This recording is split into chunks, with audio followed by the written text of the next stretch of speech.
Will the council meeting of February 6, 2026 please come to order? Aloha and good morning and welcome, everyone. Ms. Clerk?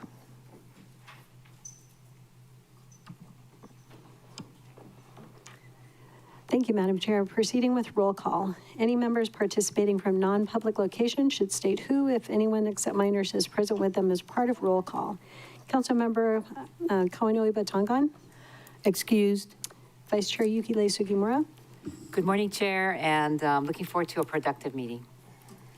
Councilmember Tamara Paulton. Joining us later. Excused for now. Councilmember Gabe Johnson.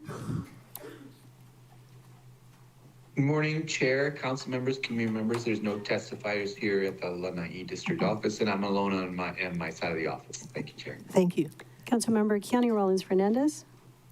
Excused for now. Councilmember Tom Cook. Aloha, good morning. There's currently no testifiers in the KA office. Councilmember Nohilani U'uhajens. Good morning, Chair. Good morning, everyone. Morning. Councilmember Shane Sinensi. Aloha kakayaka. Morning. And Council Chair Alice Lee. Aloha, kaku. Chair, there are 6 members present, 3 currently excused. A quorum is present to conduct the business of the council. For the record, I'm the Deputy County Clerk, Rochelle Thompson, and present to my right is County Clerk Moana Ludi. Also present from our Office of the County Clerk, our Legislative Division staff, Joyce Murashige, Lauren Saldana, Del Yoshida, and Arthur Suyama. Assisting the council with maintaining order and decorum is Council Ambassador Ryan Martins. And joining the meeting from the Office of Council Services is Director David Rutz and Deputy Director Rochelle Kawasaki. From the Department of the Corporation Council is First Deputy Mimi Desjardins and the department's newest deputy, Uilani Goods.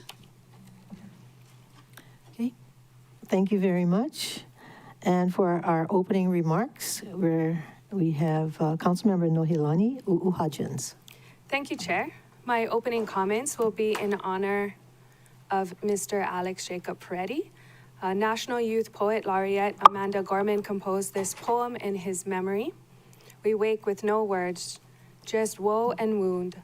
Our own country shooting us in the back is not just brutality, it is jarring betrayal. Not enforcement, but execution. A message, love your people and you will die. Yet our greatest threat isn't the outsiders among us, but it's those among us who never look within. Fear not those without paper, but those without conscience. Know that to care intensively, united, is to carry both pain, dark horror for today, and a profound, daring hope for tomorrow. We can feel we have nothing to give and still beloved this world, waiting, trembling to change. If we cannot find words, may we find the will. If we ever lose hope, may we never lose our humanity. The only undying thing is mercy, the courage to open ourselves like a book, hug our neighbor, and save one more bright, impossible life. Personally, I remain hopeful for a better tomorrow, but we must try to be better today to ensure a better tomorrow. On a positive note, I will add, I hope we all have a safe and fun Super Bowl weekend. Enjoy the Bad Bunny concert sandwiched between the football game. I hope we celebrate the gentlemen behind us, and I hope for a better tomorrow, and let's bring them some happiness. Thank you, Chair. Thank you for your inspirational remarks. Let the record show now that Councilmember Keani Rollins Fernandez is here. Good morning. Aloha kakahiaka, Chair. Happy to be here in person. There are currently no testifiers at the Molokai District Office. Beautiful remarks, Member U'uhajens. Well, Chair. Thank you. May I ask everyone to join me in reciting the Pledge of Allegiance?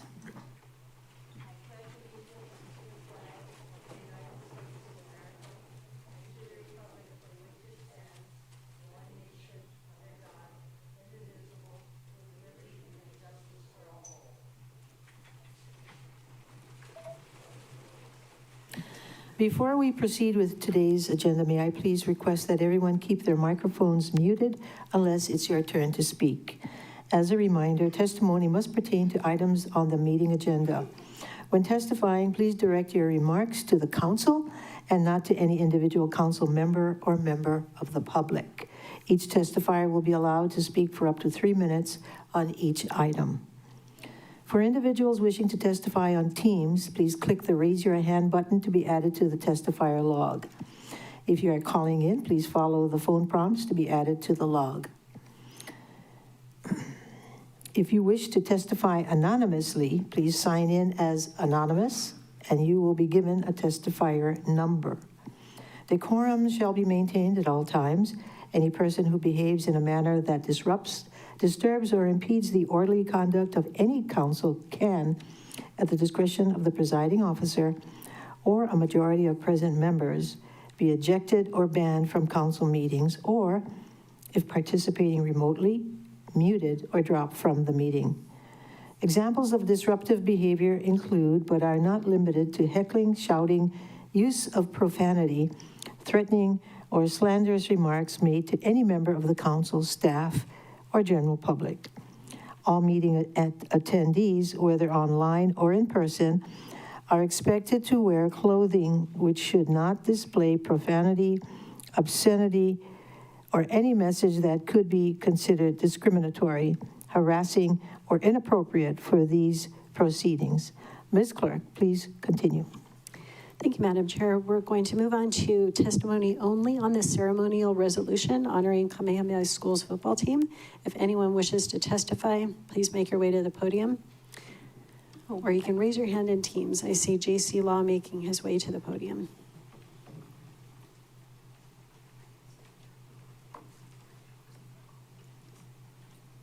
Aloha kako, aloha ka'aha o ke kalana. Aloha, I don't know how to say football in Olelo Hawaiian, but football or something like that. Chair Lee, aloha to you. Aloha. I have a procedural question. Where do I talk about the opening remarks? Because it goes straight into ceremonial and then, Okay, you can speak on anything at the beginning of the meeting. Sorry, this is only for the ceremonial resolution, actually. I just wanna- You can come back after the ceremonial resolution Okay, so is, they'll be in between county communications and ceremonial yes. presentation? Okay, thank you. So yeah, I just wanted to say ho'o mai ka'i to the Kamehameha schools. That's a good name, Kamehameha. Maui football team for the Hawaiian Bank Hawaii High School Athletic Division II State Football Championship. Hey, you guys be good. I seen that one guy throwing that other guy. If you do stuff like that in here, you're gonna have to deal with the. Chair, the next testifier is Andrew Martin. Excuse me, prosecuting and I saved the rest of my time for the Hawaiian people. It's prosecuting attorney Andrew Martin. So I didn't realize this ceremonial resolution was on the agenda until I looked at it this morning. But I just wanted to share this. I had the privilege and opportunity to coach cross country as an assistant up at Kamehameha Schools this year, where 2 of my kids are students. And I had the opportunity during that time this fall to witness firsthand these athletes and coaches prepare for their season, which of course was incredibly successful. And I just want to say this, I think as everyone in this room knows, the only path to success is through hard work. You cannot have success without hard work. That's the one ingredient that must be there. It takes strength, it takes focus, it takes determination and drive. And that's something that is evident in each one of these incredible athletes and these incredible coaches. I got the privilege to see firsthand that these coaches and athletes haven't just won championships, they've built a championship culture, so congratulations, Inamua Warriors. Thank you. If there's anyone else wishing to testify on this ceremonial resolution, please raise your hand in Teams. Oh, Chair, I have some volunteers. The first is Kamaha'o Akima, and he will be followed by Tali Buen Consejo. These are volunteers.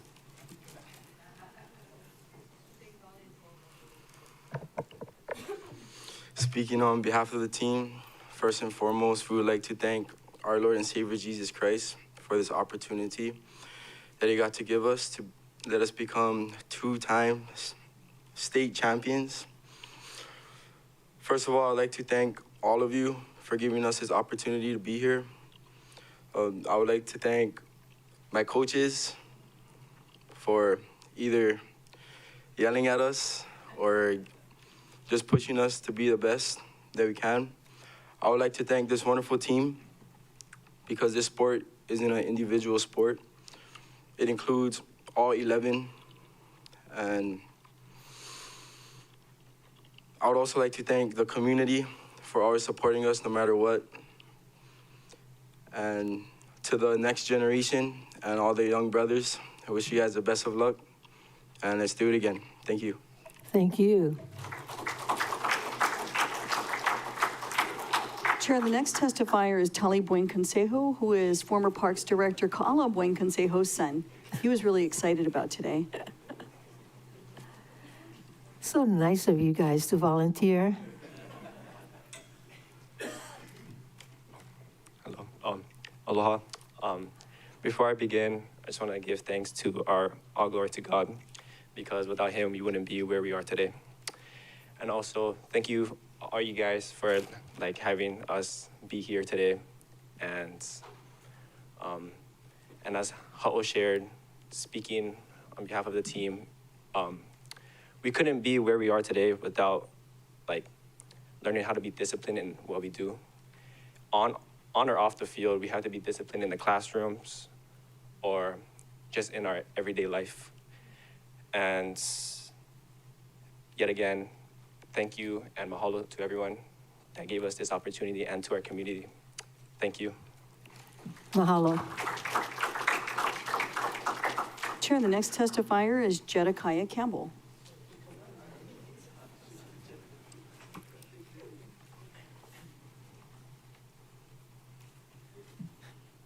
Good morning, everyone. Morning.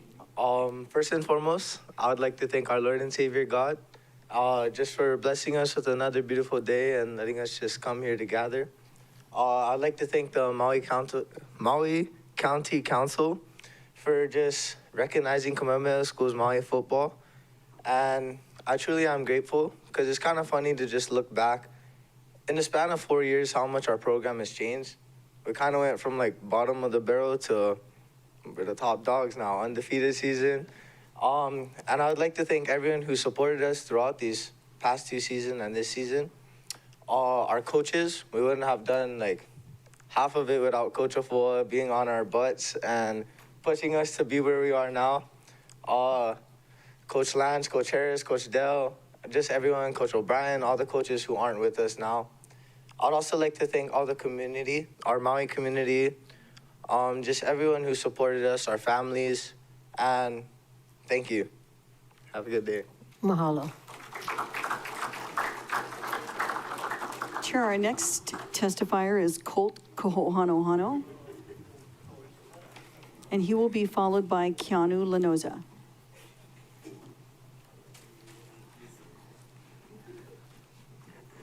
Don't be nervous, even though you're on television. All right. Aloha, everybody. Aloha. I really don't know what to say.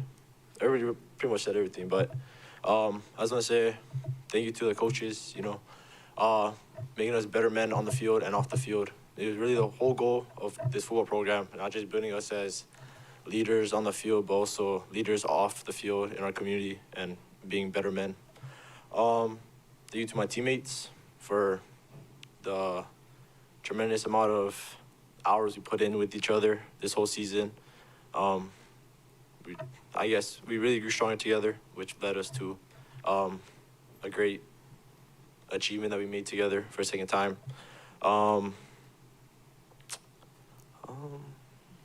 Your parents? Oh, yeah.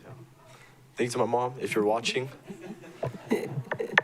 I hope you're proud of me right now. But just thank you to everybody who supported us throughout this whole season. We did it for everybody out there. Whether you're supporting us or not, we did it for them. So, yeah. Thank you. Good job. And Chair, I just wanted to take a moment to acknowledge that Member Paulton has joined us. For the record, good morning, Member Paulton. Hello, everybody. Sorry, for my tardiness. I'm streaming live and direct from Hilo, and I have in the room with me my mom, Mildred Paulton. Just got back from the doctor. Congratulations to the Kamehameha School football. What an accomplishment. Thank you. Please send our love and aloha to your mother. Okay. Chair, this is Keanu Lanoza, and he's going to be followed by Dane Nakagawa. Hello, everybody. Aloha. So first and foremost, I'd like to thank God for everything. And I'd also like to thank our school for giving us this great opportunity to strive in the classroom and also on the field. I'd like to thank our community for all the support you guys given us throughout the years. Even though it's not like a direct impact on, like, it's not shown as a direct impact, the Maui community has played a huge role in all of our lives to shape who we are. And yeah, thank you. Very good. Thank you. Chair, the next testifier is Dane Nakagawa, and he will be followed by Kaden Yap.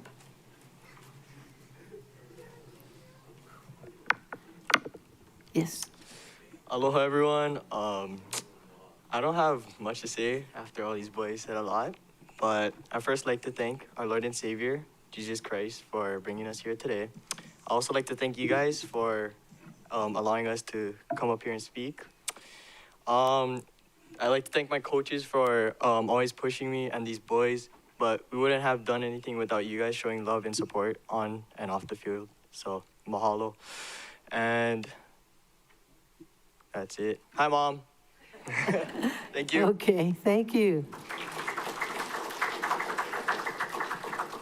Chair, the last testifier before the ceremonial reso will have the coach speak after the resolution is Kaden Yap.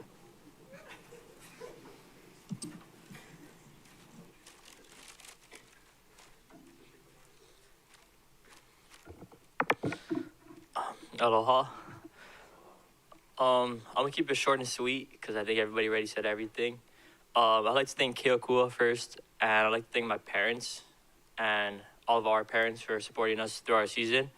Thank you for all you guys to inviting us today. And thank you to our coaches, especially Coach Lance and Coach Keola for helping me this year. And to Ms. O'Brien for all the 4 years she had to deal with me.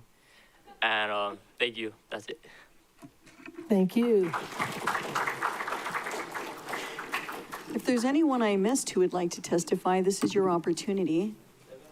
Oh, we have one more? Oh. Director Yes. Mitchell. Excellent.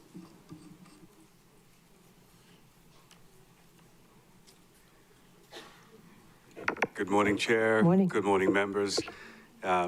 Prosecutor Martin inspired me. Gentlemen, as athletes, your success is more than this moment. You've learned determination. You've learned to be coached. You've learned discipline. Above all, you've learned teamwork. As someone who's worked in very different careers in my life, I look for team members. I look for people who can gel. So what you've learned here is more than how to succeed in football. You've learned a skill that will serve you in life. Congratulations to your coaches. Congratulations to your parents. Outstanding achievement. Thank you. Thank you, Director Mitchell, our housing director. Anyone else from the ceremonial resos? Don't be shy. All right, Chair, there's no one else who has indicated a desire to testify at this time. All right, proceed. Do you want to close? Oh, yeah. Any objections to closing public testimony and accepting written testimony on the ceremonial resolutions? No objections. So ordered. Ms. Clerk. Chair, before you is Resolution 2643, congratulating the Kamehameha Schools Maui football team for winning the 2025 First Hawaiian Bank Hawaii High School Athletic Division II State Football Championship. Vice Chair Sugimura. Thank you, Chair. I move to adopt Resolution 26-43.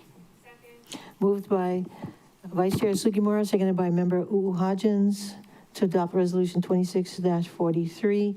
Discussion? Member Sugimura. Thank you, Chair. Please may I request for the clerk to read the resolution in its entirety. Ms. Clerk. Thank you, Chair. Resolution number 2643, congratulating the Kamehameha Schools Maui football team for winning the 2025 First Hawaiian Bank Hawaii High School Athletic Association Division II State Football Championship. Whereas the Kamehameha Schools Maui football team won its second consecutive state title at the 2025 First Hawaiian Bank Hawaii High School Athletic Association Division II State Football Championships on November 28, 2025 at Mililani High School on Oahu. And whereas the First Hawaiian Bank Hawaii High School Athletic Association Division II State Football Championships were held over 3 weekends from November 14th to November 28th, 2025. And whereas the defending champion Warriors were seated first in the 6-team Division II tournament after winning the Maui Interscholastic League Division II Championship with an unbeaten 8-0 record. And whereas the Warriors claimed the state championship with a dominant 48-24 victory over second-seeded Waimea High School of Kauai, and whereas Kamehameha Schools Maui advanced to the championship game with a convincing 37-18 win over fifth-seeded Kamehameha Schools Hawaii in the semifinals played at Kana Iaupuni Stadium at the Kamehameha Schools Maui campus. And whereas the semifinal round marked the first time Kamehameha Schools Maui met sister campus Kamehameha Schools Hawaii in a state tournament game, and whereas the Kamehameha Schools Maui football team has demonstrated consistency and excellence by reaching the Division II State Football Championship game in 4 of the last 5 seasons, and whereas the Maui Interscholastic League representative has reached the Division II State Football Championship game in 9 consecutive seasons, and whereas the 2025 Kamehameha Schools Maui Championship team consists of the following players: Frank Abreu, Loeka Adams, Ilima Aganos Kamali'i, Kamaha'o Akima, Rhymes Alcancel, Cyrus Andrade, Logan Andrade, Tevin Apo, Loea Asuega Stark, Jediah Banai, Bruce Beltran, Kekoa Brown, Tali Buen Consejo, Kamale Bullock, Eli Kyrez, Zedekiah Campbell, Kaimana Carrizosa, Thunder Calford, Liam Kramer, Damian Fujimoto, Mana Gasman, Jaden Gray Soliban, Kaikena Guzman, Piahi Hema Costa, John Ho'opai Botello, Mana Kuakeo, Kaoamo, Kailohia Kang, Ko Kaho Hanohano, Cash Kalama, Nolan Kamaka Brace, Jeremiah Kea, Kahuano Keahi, Kamaehu, Kealoha, Kekoa Keao Davis, Isaiah Lani, Kapena Lani, Keanu Lanoza, Kamealoha Lanoza Ueda, Kaua Medeiros, Eli Mossman, Kaden Mueller, Dane Nakagawa, Kainalu Nishioka Demela Namau, Xander Pagan, Kaleva Pascua, Nakoa Pau, Kale Peaope, Aukai Phillips, Kahu Piena, Keanu Reyes, Anthony Sardina Jr., Kukawa Akueva So'o. Hope I didn't mess that up too bad. Pa'u Spencer, Kahiao Ting, Caleb Williams, Caden Yap, and Arijah Benz Yen. And whereas the team's success reflects the leadership and dedication of head coach Ulima Afoa, assistant coaches Dana Barrow, Frank Abreu, Kavika Boro, David Carino, Lance De Silva, Leo Della Torre, Alika Guerrero, Sai Yamasaki, Brian Harris, Taylor Kamakaviva Ole, Brandon Kang, John Leety, Jay Magbual, Vern Merrill, Kevin O'Brien, Kaeo Rapani, Christian Rosenthal, and Lemoy Tua, athletic staff Dorcas Cashman, Dale Ho'opi'i, Kamana Kala, Tanya Souza, and Chris Sugidona, and athletic trainers Alika Asing, Aaron Barnett, Rachel Jordan, and Larissa Jimenez, and statisticians Kaiuailani Cashman, Kanai Franco, Mia Matsumoto, and Tehani Yamamoto. And whereas the dedication, hard work, and team spirit of the Kamehameha Schools Maui football team, with the unwavering support of their parents and school community, have brought great pride to the people of the County of Maui. Therefore, be it resolved by the Council of the County of Maui, 1, that it congratulates the Kamehameha Schools Maui football team for winning the 2025 First Hawaiian Bank Hawaii High School Athletic Association Division II State Football Championship. And 2, that certified copies of this resolution be transmitted to the team's players, coaches, athletic staff, athletic trainers, and statisticians, Lance Kagasan, Kepo'o Mahele Luna, Kamehameha Schools, Maui, Athletic Director John Viella, and Associate Athletics Director Michael Belangi Tau, and Kaholo Ricard, Kamehameha Schools, Maui, Joseph Belangi Tau Jr., Executive Director, Maui Interscholastic League, Christopher Chun, Executive Director, Hawaii High School Athletic Association, the Honorable Josh Green, MD, Governor, State of Hawaii, and the Honorable Richard T. Bisson, Jr., Mayor, County of Maui. Vice Chair Sugimura. Thank you, Chair. I'm so proud of this day and to see Kamehameha Schools 2 years in a row to win this honor.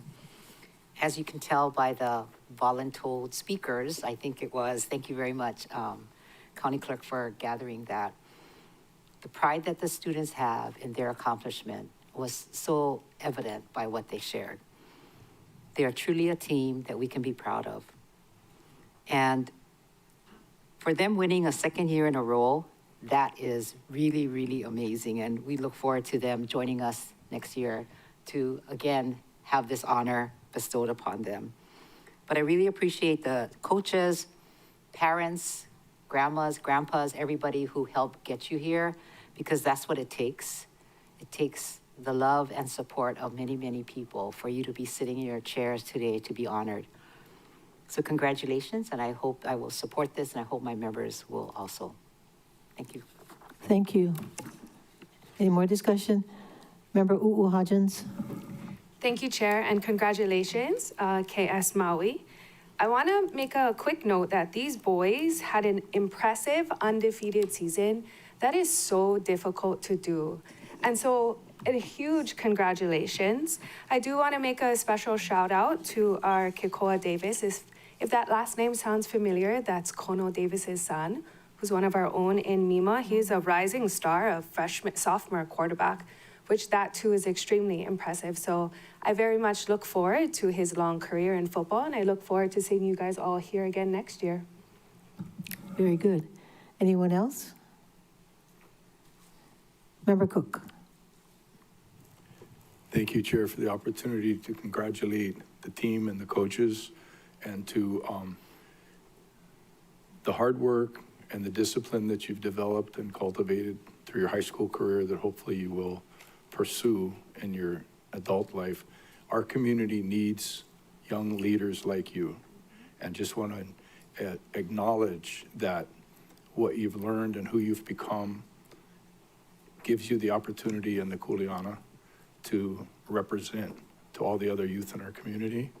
And together we can all move forward, and I congratulate you and admire you. Well said. Anyone else? Member Rollins Fernandez. Mahalo, Chair. Just a quick ho'omaikai to all of the players, to the coaches, to all the families, and all the supporters of the team. I know the amount of work and discipline that goes into it. And as Director Mitchell, who stole my speech, said in testimony, that so many of the qualities and the skills that you developed as a team, finding common ground, learning to lift each other up, learning to rely on each other, and push forward when times get tough. All of these are things that you take throughout life, and are qualities that people look for, in friends, in employees, when putting together a team. And so I hope you hold on to this moment and celebrate, and hold on to all of these qualities that you developed during this time. Mahalo, Chair. Thank you. Anyone else? Member Johnson.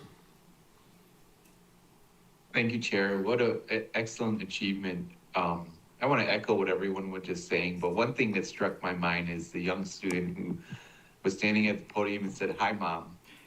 That's not going to be the first time or the only time that they're going to do this. Throughout their lives, these young folks are going to be in places like the Chambers, be in places like on TV, going places and doing things, and I look forward to seeing you folks through, continue your journey. So full support and resolution, looking forward to seeing what your lives unfold. Mahalo, Chair. Thank you. Anyone else? Member Sinensi. Mahalo, Chair. I'd just like to add my congratulations to all the scholar athletes.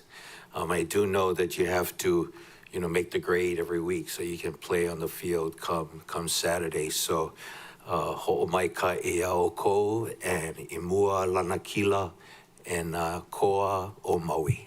Mahalo. Thank you. Anyone else? I think most of the members covered everything, except I just want to acknowledge that besides physical strength and the strength of your family and your culture, I admire you for having spiritual strength and acknowledging that, our lives are dependent upon God. And it's important to keep that thought and that conviction throughout your lives. Any more discussion, members? If not, all those in favor of the motion, please raise your hand, say aye. Aye. Okay. 8 ayes. Okay, we have, let's see, only one missing. So 8 ayes, 1 excused, motion carries. Congratulations, young men, and thank you for coming, and keep it up. We want to see you next year, okay? Thank you. And now, anybody from the team, like the coach, want to say? Would you like to say a few words? Yeah, Coach, our head coach is Ulima Afoa, and he has a few words to say, Chair. Anyone else? If anyone else wants to speak, please come to the line.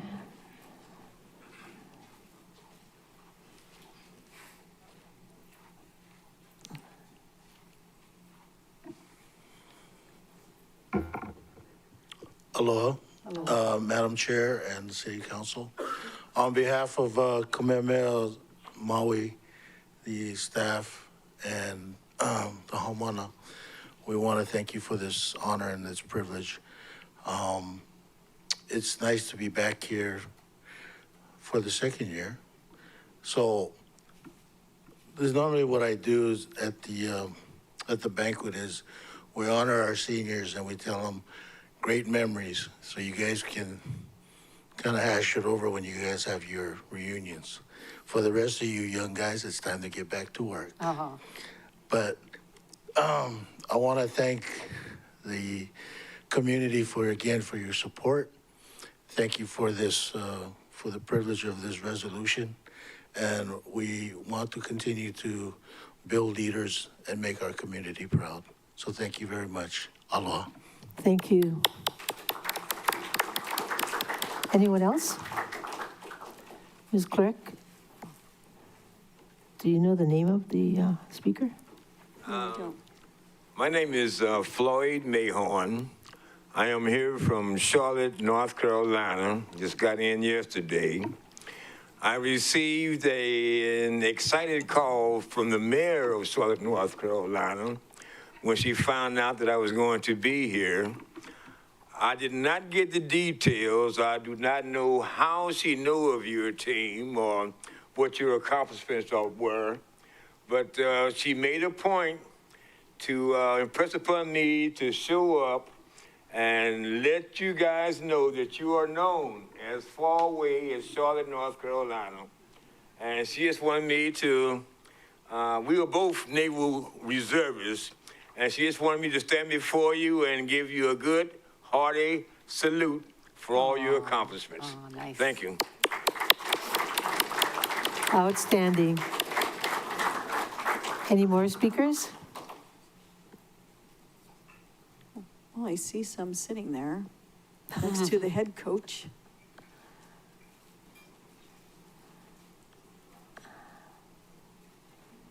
Okay, if not, Nope. Yeah, we have no takers, Chair. okay, I didn't mean for you to stare them down. Well, they're avoiding my eye contact, I know, so I can see it's that. okay. I can see that.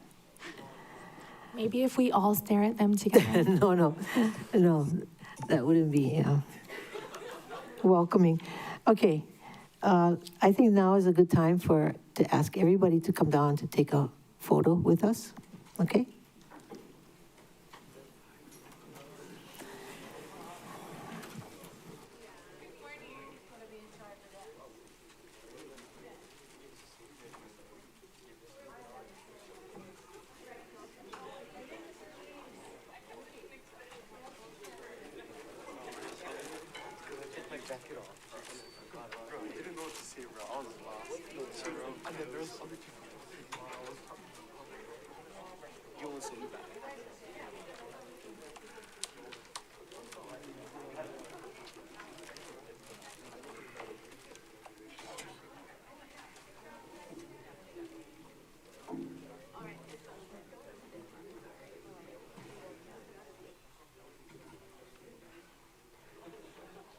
I was trying to stare you down, and you were avoiding eye contact.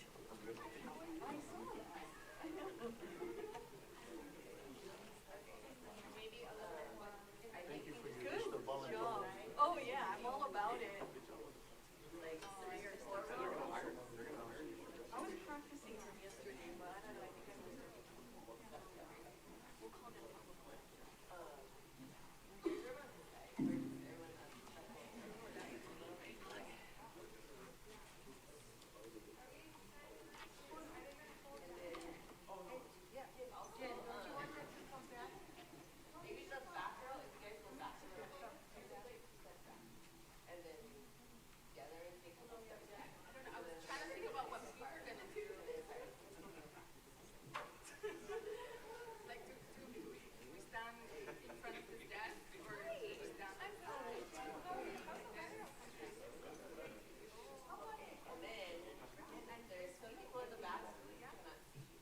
First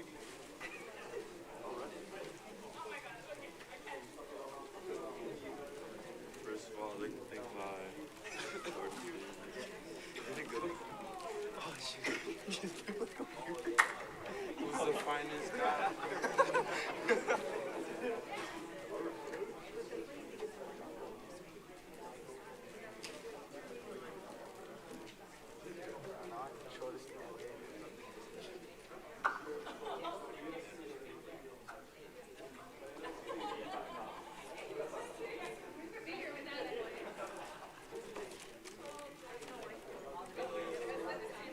Kenny, your speech was beautiful. Thank you, Jen.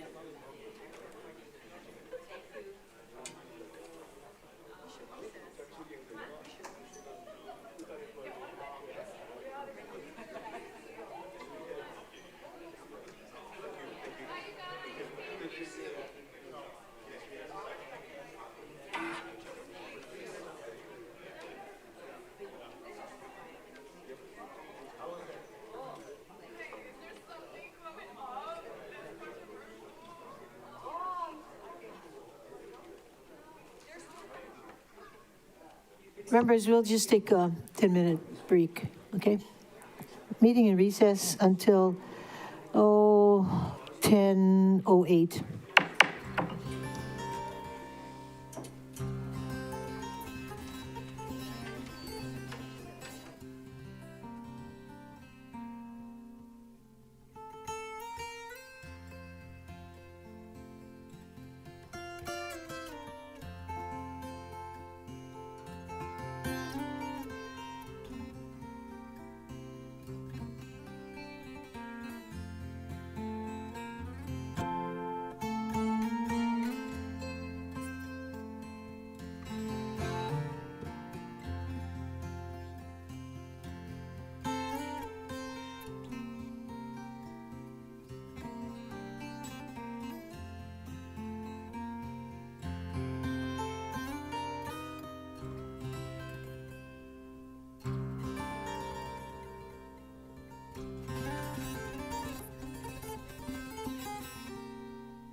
Members counting down.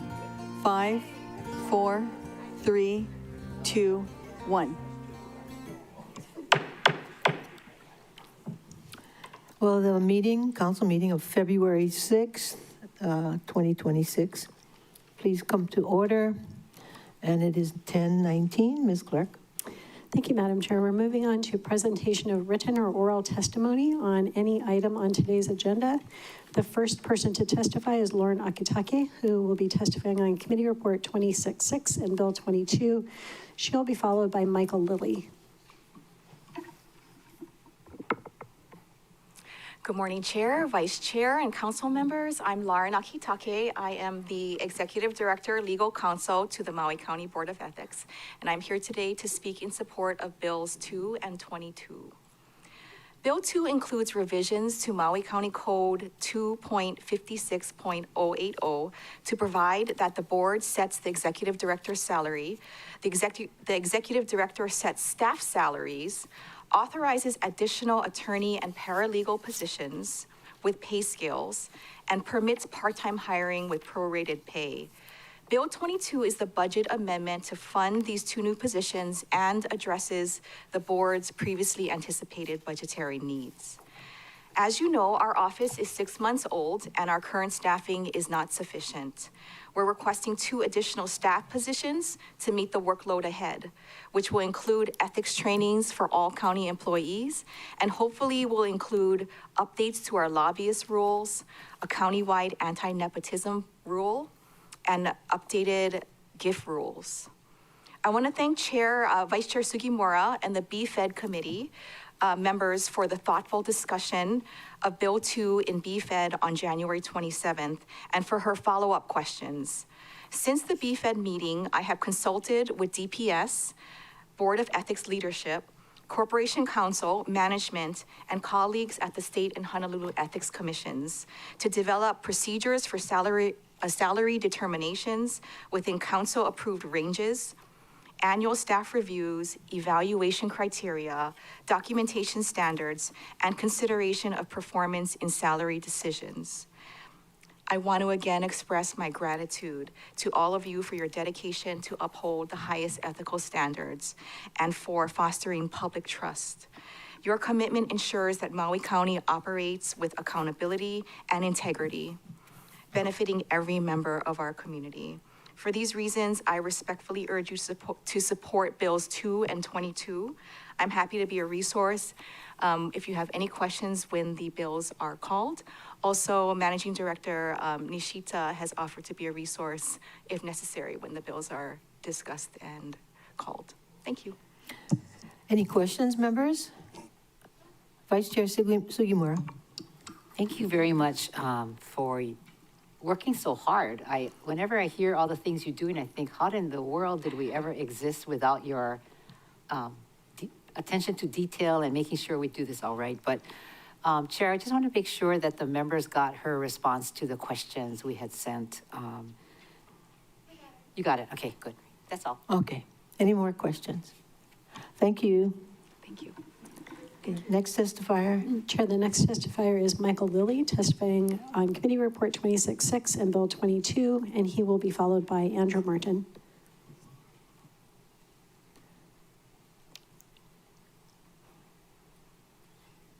Mr. Lilly? Mr. Lilly? I don't think he can hear us. You're unmuted on our end. There you go. Chair, we'll come back to Mr. Lilly. If you don't mind, Ms. Clerk, and if you don't mind, Andy, we have some guests in the audience that need to leave. So I just want to make sure we acknowledge them before they have to go. Vice Chair Sugimura. Thank you, Chair. I wanted to acknowledge. Yeah, I'm not hearing anything. Oh, that's Mike Lilly. Mr. Lilly. Okay,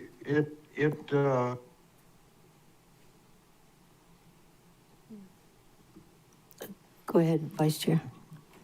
I just wanted to recognize Mark Unemori, who's here in the audience, and he has his two children, which is Xavier and Maya Unemori, and they're here observing because they're working on their Scout Civic badge. So welcome, Mark. Could you Maya, stand and up so we can see you? Thank you and good luck to you. Such a nice family, so thank you very much. Okay. All right, Ms. Clerk. Thank you, Madam Chair. We can try Michael Lilly again. We can see that you unmuted on your end, and then it looks like you're muted again. So try to unmute. There you go. Thank you. Good morning. I'm sorry my thing was muted earlier. I want to thank you again for your support of the Board of Ethics and on the Bills 2 and 22. We've come a long way since Lauren took over as our executive director and legal counsel. And we're asking for 2 additional staff to help handle the enormous workload that we've been facing, and it's actually increasing. The legislature asked that all neighbor island ethics boards and commissions use the state and Honolulu ethics commissions as templates for more effective operations.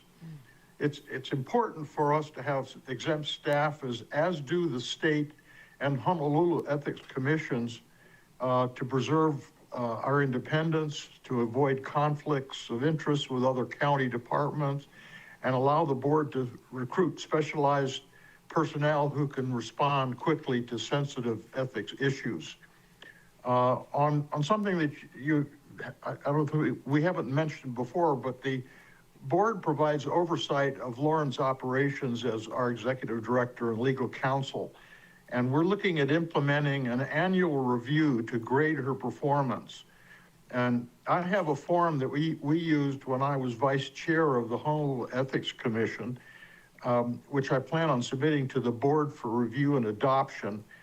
And it would provide each board member to be able to grade Lauren on 6 criteria. One is to provide her providing vision and leadership. To what extent did she develop effective strategic plans, programs, and policies to support the board's mission and objectives? 2, her work with or interface with the ethics board members. Did she effectively advise and assist the board members in carrying out their functions? 3, work quality and quantity in major duties. And this involves her knowledge of ethics laws and administrative and legislative processes. 4, is she the trusted voice and face of the ethics board? Did she build strong relationships with the council, with the administration, with other county agencies, community and the community and employees and officers of the county? 5 is her supervision of subordinates. Did she create a team-based cooperative work environment that allows for professional growth and advancement? And finally, 6, effective planning, procedures, and priorities. Did she develop an effective organization supported by policies and procedures with sufficient resources and funding and a strong team and case and project priorities? And I have to say, in the 6-7 months that she's taken over, she's way over the top on all of these areas as far as I'm concerned. We are striving to maintain a strong and independent board that's fully capable of carrying out its ethics oversight as required by the state constitution, our charter, and ordinances. And I thank you again so much for your kokua in support of the board's operations. I really appreciate it. Thank you. Thank you. Members, any questions? If not, may we have the next testifier? Chair, the next testifier is Prosecuting Attorney Andrew Martin, testifying on Bill 21, and he will be followed by Budget Director Leslie Milner. Morning, Chair, members. Let me start by saying thank you very much for your continued support of the acquisition of 24 North Church Street and its renovation into the future Department of the Prosecuting Attorney.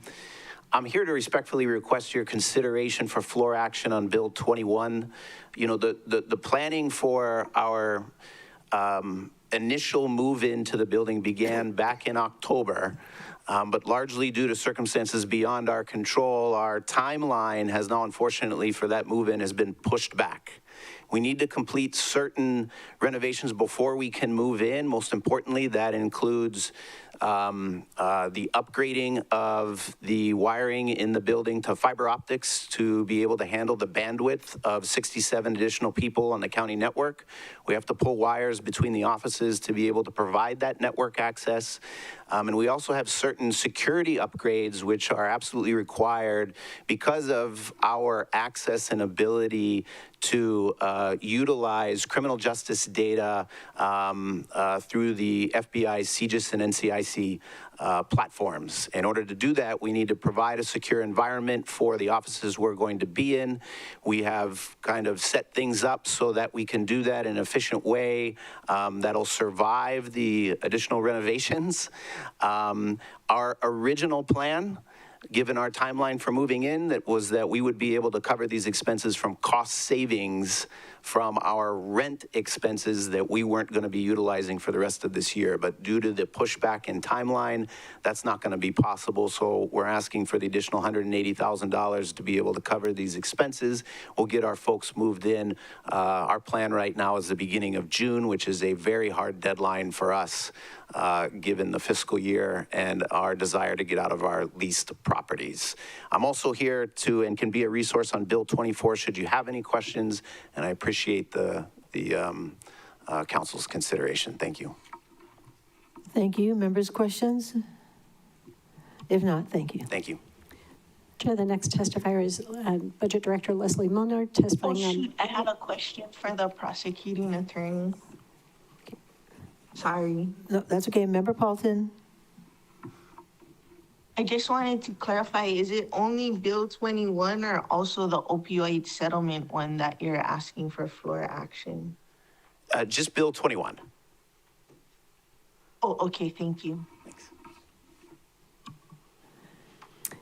Chair, Ms. the next Milner. testifier is Leslie Milner testifying on Bills 21 through 26. She'll be followed by Richard Mitchell. Aloha Chair, aloha council members. So I am asking for floor action on Bill 24. Actually, if you would consider floor action on all the bills for first reading today in light of the fact that we are barreling towards budget season, I would really appreciate that consideration. Bill 21, I think prosecuting attorney addressed that pretty well, but it's another $180,000 for their CIP. It will also add language to the project description to allow for construction rather than just planning and design. Bill 22, I believe Director Akitake addressed as well. So that's another $314,341 for their A budget to allow for coverage. As you all know, when the board the board was already there, but when the executive director position was established and the additional positions were created, that was an estimate for what those salaries were going to be and how many people they would need. So that's why we're here today asking for the additional funding to cover those positions as well as the 2 additional positions that you're considering under Bill 2. Bill 23, this is an amendment to Appendix A, Part 1, Department of Agriculture. This is $10 million for the Kula Agriculture Park. We previously recognized this funding in fiscal year 24, but it was delayed. We just received the funding. So as you know, under the general budget provisions, in order to proceed with using that money, the department has to provide you all with written notice. They weren't able to do that in fiscal 24 because we didn't have the funding. So we're just asking to re-recognize it this year so they can move forward with that work. Bill 24, which we discussed a little bit, but this is funding from the State of Hawaii Department of Health for the opioid settlement. This is $886,633. Usually settlement money isn't necessarily recognized in this way, but the use is restricted to opioid remediation in Maui County, so we're recognizing it in Appendix A, Part 1. Bill 25, this is for the Department of Corporation Counsel. It would add an additional EP and $54,434, which is 25% of the salary. As discussed in the transmittal letter, the CDBG DR program has hired an attorney, and it is currently entirely funded by that program. As you know, if you're fully funded by a grant program, you can only work on that grant program. And as things have developed over the course of this fiscal year, it's become apparent it would be useful for that attorney to be able to assist on general funded work as well. So that's the purpose of recognizing this position and a portion of the funding to allow them to work on both. They will have to track their time in workday so that we are accurately reporting to the federal government how their time is spent. And Bill 26, this is for the Department of OEV Resources. This is adding another $75,000 to their B account. This is for a grant. We're not line iteming the grant because this grant was actually selected through the competitive process, but unfortunately their fiscal sponsor was non-compliant, so the funding was awarded to another entity. They now do have a compliant fiscal sponsor, and the Department of OEV Resources would like to support their work. This is for Mo'opa Akai Maui. There's salt pan preservation and restoration. So that's how those funds will be expended. Thank you, Chair. Questions, members? Member Paulton, and then Member Johnson. I guess my first question is, Ms. Milner available for when the items come up, or would she like the questions now? Ms. Milner? Thank you, Chair. I'm happy to be available when the items come up to be a resource. I can wait. Okay. I had questions on 24 and 25. Okay. Member Johnson? Yeah, seeing that she's a research chair, I'll wait for when the item comes up, and that's on Bill 23. Okay, thank you. So you will be with us? Yes, sir. And by the way, you've had this conversation with the budget chair already? Yes, thank you, Okay. Chair. All right, thank you.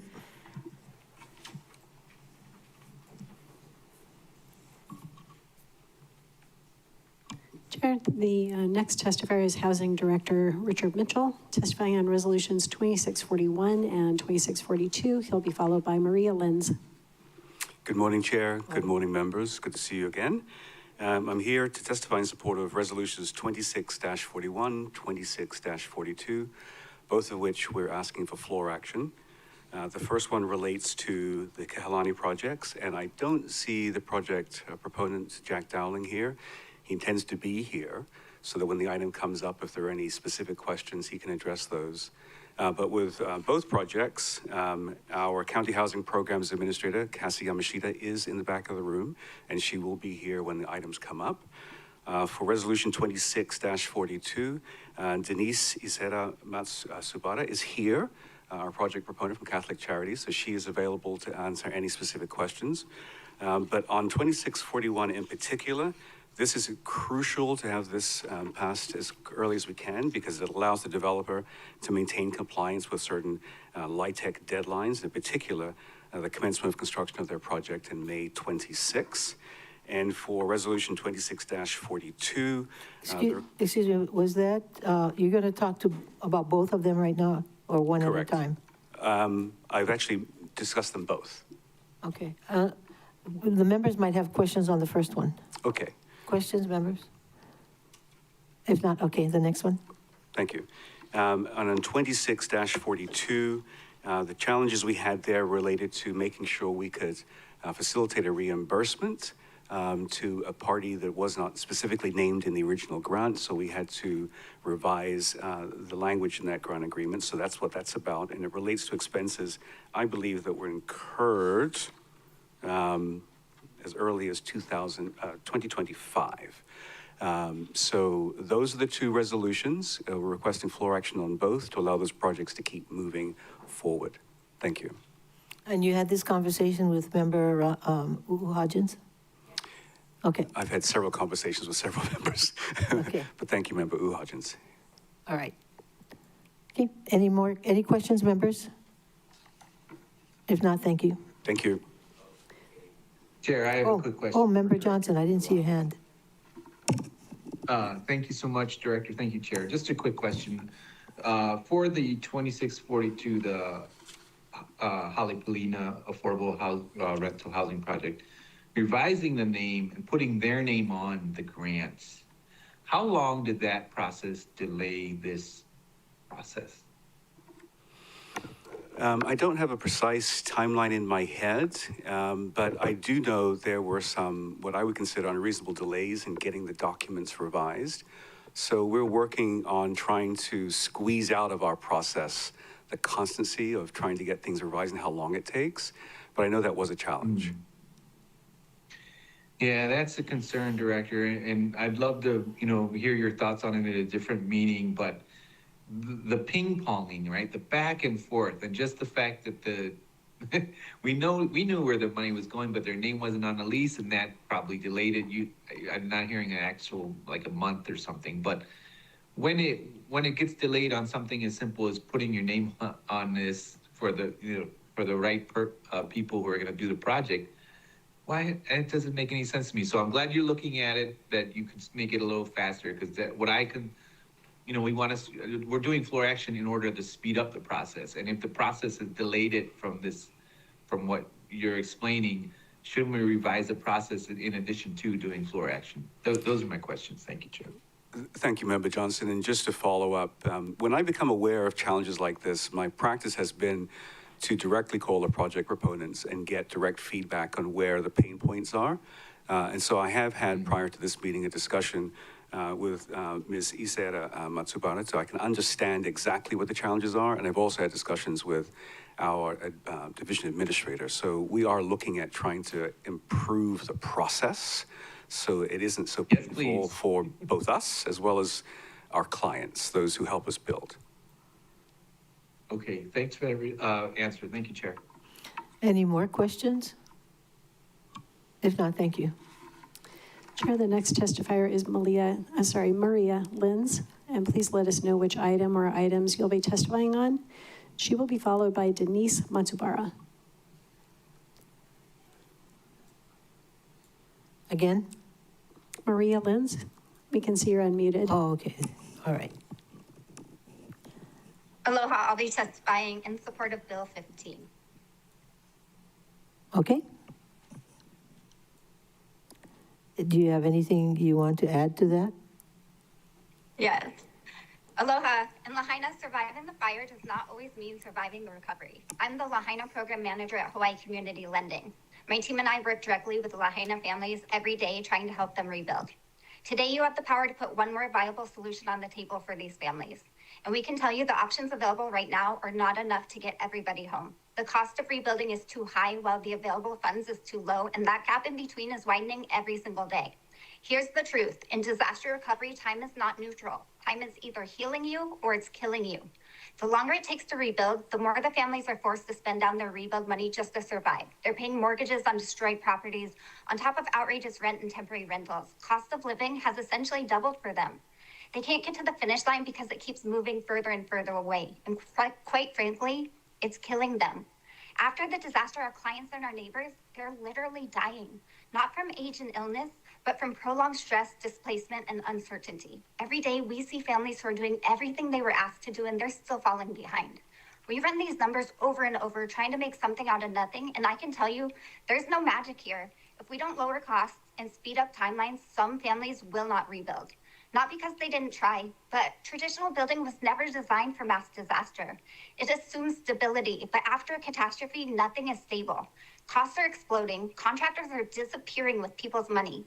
Families are burning through what little money they have. The system didn't fail them overnight, it failed them slowly. No one woke up and said, let's fail these families, but every month that they're told to wait, that's what's happening. Modern factory-built homes, they're built with precision in a controlled facility, protecting materials from the elements. The inspections are done throughout the process as they are for any other build. The pieces are then assembled on top permanent foundations. These are real permanent homes built to the same standards and regulations of traditional builds. Real difference is these homes can be built in weeks instead of years. Factory housing, it's not the silver bullet. It's not going to fix everything, but it lowers costs. It fixes one critical thing, and that's time. Right now, that's something these families don't have. If you're not living this reality in Lahaina, we understand it's hard to fully grasp, but hear this clearly. Inaction in disaster recovery has dire consequences. At HCL, our motto is simple. We don't say no, we say how. And today, we need that same mindset from you. If you have viable, tangible solutions that can be implemented right now, let's bring them to the table. But if not, please do not stand in the way of those who are trying to build them, because for these families, the clock is ticking. Too often, when I look into the eyes of my clients, I'm not sure we're gonna get them home in time. Factory-built housing is not perfect. We don't have the luxury of waiting for perfect solutions, but let's not make perfect the enemy of good. It's a real tool. It's a viable solution. Time. For some families, it will mean the difference between getting home or not. Please support Bill 15. Mahalo. Thank you. Questions, members? Did I hear you say something about families are losing money to contractors? What did you say? Yes, there's a handful of corrupt contractors that are taking hundreds of thousands of dollars for families, promising rebuilds and running away with the money. We are seeing this repeatedly. Okay. Thank you. Thank you. Next testifier. Chair, the next testifier is Denise Matsubara, testifying. Oh, I'm sorry, I didn't see that. Member Paulton has a question. Could you call the testifier back? Yes, Maria Linz, could you unmute again? There she is, okay. We have a question for you. Go ahead. Thank you for your testimony. I was wondering too if you knew anything about the prefab housing that is allowed. I've heard that there is long delays and they kind of seem to have run away with the money as well and not provided the housing either. Is that your experience? Yes, that is the experience we're seeing. And I think there's a misconception that if we don't allow this factory-built housing, that then it erases this kind of thing. But right now, there are prefab housing options available. They're similar, but they're different. They are essentially put on jack stands. And the main company here, they have incredible delays. I have clients who've put hundreds of thousands of dollars down on that and waited over 2 years for those to come. And if we say no to this option, those are all HUD certified, so they're allowed right now. There are developers looking at other options just like that, and you're gonna like them less than what's available here in Hawaii. The HPM Holly Plus is the one we're looking at. The other options are being brought in from the mainland. They look like double wide trailers. They aren't great, but they can be done right now. So let's provide an option for Hawaii people that's made in Hawaii that actually is a permanent home. Thank you. Any more questions? If not, thank you. Next testifier. Thank you, Chair. The next testifier is Denise Matsubara, testifying on Resolution 2642, to be followed by Thelma Akita Kealoha. Aloha and good morning, Chair, Vice Chair, honorable members of the Maui County Council. We just want to mahalo, first of all, the council for the generous support of Hale Palina with this. Actually, it's over $11 million in grants. And what's happening with this resolution is it's a technical bridge because under the LIHTC program, the projects cannot take on grants without canceling the tax credit equity.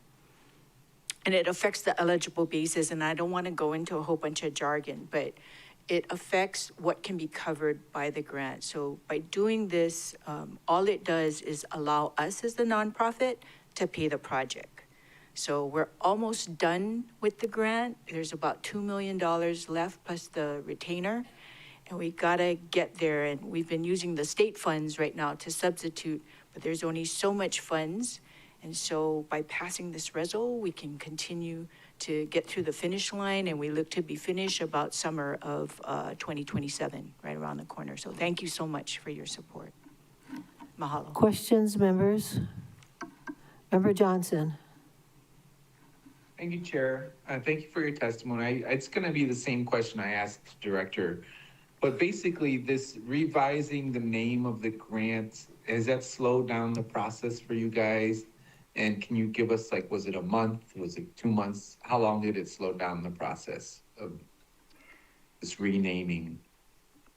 So, Council Member Johnson, so I'm not sure that we're changing the name of the grant. I think what it is authorizing just the payment so that we, as the grantee, can pay. The process, you know, I think it's come a long way. I think we've been trying to do this since last summer to get this squared away. So we're just really pleased now that the administration is expediting this along, and we're looking for a nice outcome. So since last summer, you've been working on this issue? I believe that's about right. Okay, yeah, see, when folks are trying to get into homes and we tell them that kind of delay, it's concerning for me, and it's something internal that we as a county should look at. Thank you for your response. Thank you, Chair. No further Thank you. questions. I just want to add to cover that the progress hasn't stopped because we've been using state funds in the meantime. So progress, we didn't want the general contractors, stopping. So no progress has been affected. So that's the good news. Thank you. Okay, thanks for that asking. clarification. Really appreciate it. Thank you. Thank you. Excuse me, I have a question. Okay, the progress hasn't stopped, but what exactly was the holdup? So what happened was we were getting paid all along, but at some point they discovered that you need to have this exemption. So in order for the payments to go from us to the project, there needs to be a resolution like what was done, I think in 2021, there was a resolution passed, 2198, I think it was, that allowed this kind of financing structure to occur. So what this is just covering all the bases. But, excuse me, but it took almost a year for somebody to draft a resolution to come to the council? I don't believe that it took them a year, but we got notified that this resolution was needed sometime. So I probably would defer to the administration at what point that was determined. Okay, so about sometime during last summer, you were notified that you needed a resolution to update the exemption. To have an exemption To have so an that exemption. you don't run afoul of the Maui code. Okay. All right, thank you. Yep. Chair, the next testifier is Thelma Akita Kealoha, also testifying on Resolution 2642. She'll be followed by Lisa Darcy. Aloha and good morning, Aloha. Madam Chair, members of the County Council, Kuni Fachoi as well. Nice to see all of you. It's been a while. I also am asking for support of Resolution 2642. And, I do want to thank you for all of your past support because without you, we wouldn't have this funding to proceed forward with Halipinina. And, this is something we're trying to take care of now so we can continue the work and we can continue to pay the people who are moving this project forward. And I'm so glad I'm here today asking for your support and not asking you for money. So please give us your support. And again, thank you. Thank you. Questions? If not, thank you very much. Chair, the next testifier is Lisa Darcy. Please let us know which item or items you'll be testifying on, and she'll be followed by Kika Bukowski, and he's currently our last testifier. Lisa Darcy. Good afternoon, Chair. Good afternoon, Council members. My name is Lisa Darcy, and I am testifying on Resolution 26-40. Excuse me, Lisa. Lisa, your voice, Trouble hearing me, right? it's too soft. I love hearing that. I rarely do hear that. Hi, can you hear me better now? Very good, very good. Thank you. Okay, I'm testifying on Resolution 26-40, not supporting Faith Chase as an alternate to the HANA Highway Advisory Committee. I have served with nominee Chase on the Healing Commission for Homelessness, and she was very attentive. She did a lot of work outside of the committee, made great presentations, engaged many people. She has made herself available to this community and to this council, as we all know, many times. She is a very clear voice for many people in her community. I followed the testimony last week. Well, I tried to follow it. I still don't fully understand all the deviations that happened for all the nominations she had for committees and her willingness to participate. So I thank you very much for this opportunity to testify. Okay, members' questions. Vice Chair Sugimura. Thank you. So just clarification, Ms. Darcy, are you saying you support or don't support? I'm sorry I missed it. Well, I don't have a really good track record in having things I support go through, so I thought I would suggest not supporting her. I think everybody who knows the work that I do and the work that she does is really unpopular and it's really uncomfortable. So I thought I would go for not supporting her.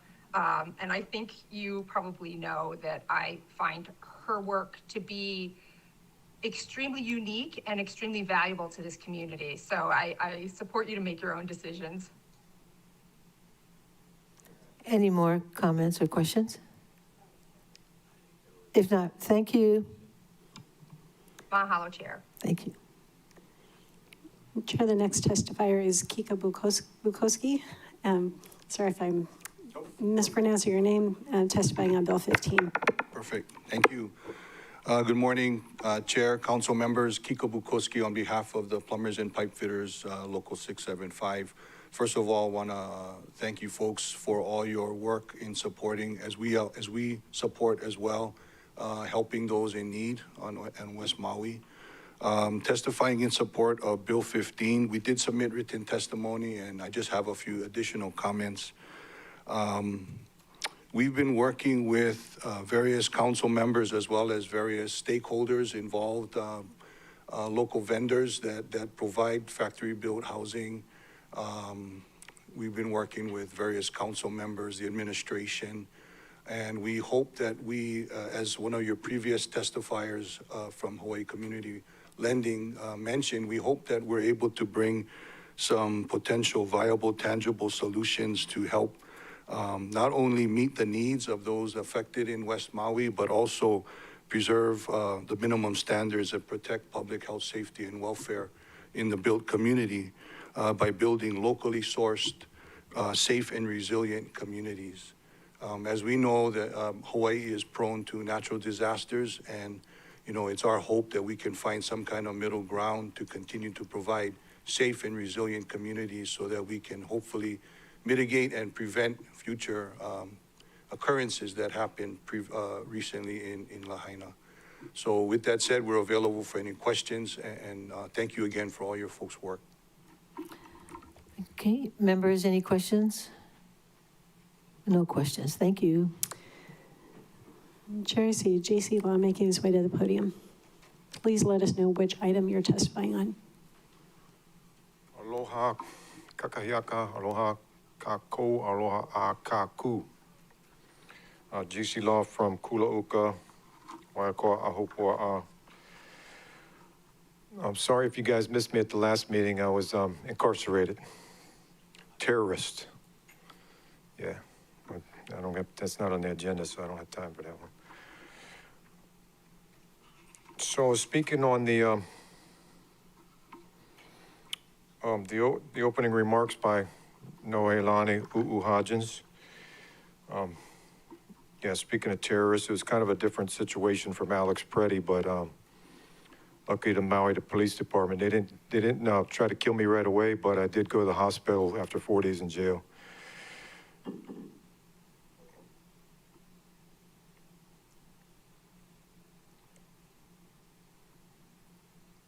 I'm speaking on the opening remarks by Councilmember U'uhajens because I don't know if she'll speak again before her birthday. She's going to be 40 years old this year. She doesn't look it. But I don't know if you guys noticed on Wednesday, Trey Evans Dumoron's family was out there on the front lawn, and he also was born the same year, 1986. So I really appreciate Noelani's comments. And so tying this in with the Pledge of Allegiance part to the United States of America flag, I know a lot of people are sensitive about that. But I always go back to Lili'uokalani and the illegal overthrow, 1893. The Hawaiian word for today is kupa'a, which means allegiance. And so I try to incorporate that when you guys are pledging. I'm out there pledging in the lobby to my, my government that I think is in charge. And so I just wanted to say that I think the Puerto Ricans have a United States flag too in their country. So speaking of Bad Bunny, maybe that somehow there can be a deal made out where Puerto Rico can share our star on the United States flag. So I think I'm going to be concentrating more on the Maui flag, and I really appreciate your leadership for Maui County, Chair Lee. And I save the rest of my times for the people of Hawaii. Thank you. Questions, members? No questions. Okay. Chair, currently there is no one else signed up to testify at the beginning of the meeting, so if anyone wishes to testify, please make your way to the podium or raise your hand in Teams. Chair, seeing none, we'll count down last call, 3, 2, 1. Chair, there's no one else to testify. Any objections to closing public testimony at the beginning of the meeting? So ordered, Ms. Clerk. Chair, we're moving on to county communications. Currently, there is no one signed up to testify. So we'll do last call for anyone who would like to testify in the county communications. This is your opportunity. And the countdown is 3, 2, 1. Chair, there is no one indicating a desire to testify. Any objections to closing public testimony and accepting written testimony on county communications? So ordered, Ms. Clerk. Chair, before you is County Communication 26-3, Councilmember Paulton, transmitting a proposed amendment to Bill FD1, 2026, entitled A Bill for an Ordinance amending Chapter 16.25 Maui County Code on factory-built housing in the Lahaina burn zone. Member Paulton. Thank you, Chair. If there's no objections, I'd like to ask the County Communication 26-3 be postponed until Bill 15 FD1 2026 is taken up. Any objections, members? So ordered. Ms. Clerk. Chair, we're moving on to committee reports. There is no one signed up to testify on committee reports, so I will give last call. If anyone would like to testify on committee reports, this is your opportunity. The countdown is 3, 2, 1. Chair, there is no one indicating a desire to testify. Members, any objections to closing public testimony on and accepting written testimony on committee reports? So ordered. Ms. Clerk. Chair, before you is Committee Report 26-6, Budget, Finance, and Economic Development Committee recommending first reading of Bill 2 CD1 2026 to amend Section 2.56.080 Maui County Code on setting salaries for the Board of Ethics, Executive Director, and Legal Counsel and staff positions by transferring authority to set the salary for the Executive Director and Legal Counsel from the Council to the Board, transferring authority to set the salaries for other Board of Ethics staff positions from the Council to the Executive Director and Legal Counsel, establishing an attorney pay scale that matches the pay scale for deputies, corporation counsel, and deputies prosecuting attorney, establishing a paralegal pay scale, and authorizing a part-time staff position. Vice Chair Sugimura. Thank you. I move to adopt the recommendations in Committee Report 26-6. Moved by Vice Chair Sugimura, seconded by Member Cook, to adopt the committee report recommendations. Any discussion? Vice Chair Sugimura. Bill 2 CD1 updates Section 2.56.080 Maui County Code on how Board of Ethics staff salaries are set and updates the pay scales. The intent is to shift salary setting of Board of Ethics staff to the Executive Director within Council approved pay scales and let the board set the Executive Director's salary subject to the maximum set in the code. It also establishes attorney and paralegals pay scales and authorizes part-time positions. I ask for the members' support of my motion. Thank you, Chair. Any further discussion? If not, all those in favor of the motion, please raise your hand and say aye. Aye. 8 ayes, 1 excused. Member Kaunoi Baltangan. Motion carries. Thank you, members. Ms. Clerk. Chair, before you is CR number 26-7, Water and Infrastructure Committee recommending first reading of Bill 176 CD1 2025 to authorize the mayor to enter into an intergovernmental agreement with the State of Hawaii Department of Land and Natural Resources to delineate the state and county's respective responsibilities for the maintenance of Pi'iholo, Olinda, and Alaluana roads located in the vicinity of the Waiho Spring Forest Reserve for an initial term of 10 years. Sorry. No? For an initial term of 10 years. Yes. Member Cook. Chair, I move to adopt the recommendations in Committee Report 26-7. Second. Moved by Member Cook, seconded by Member Hodgins to approve Committee Report 26-7. Discussion, Member Cook. Thank you, Chair. Your Water and Infrastructure Committee met on January 26, 2026 to discuss Bill 176, 2025. Bill 176 authorizes the mayor to enter into an intergovernmental agreement with the State of Hawaii Department of Land and Natural Resources to clarify the state and county's respective responsibilities for Piholo, Olinda, and Alaluana roads near Waiho Spring Forest Reserve for an initial term of 10 years. The Department of Public Works said that without a formal agreement, the state could potentially restrict through traffic access for residents and the public. And the lack of an agreement has hindered the county's ability to resurface and maintain these roadways. The agreement clarifies that DLNR will be responsible for forestry and vegetation management adjacent to the roads within the forest reserve, while the county will be responsible for the roadway surface maintenance, paving, and related safety measures. Your committee supports Bill 176 because it helps ensure continued public access while allowing the county to proceed with needed road repairs and maintenance. Your committee voted 8-0 to recommend passage of Bill 176 CD1 2025 on first reading, incorporating technical and non-substantive revisions.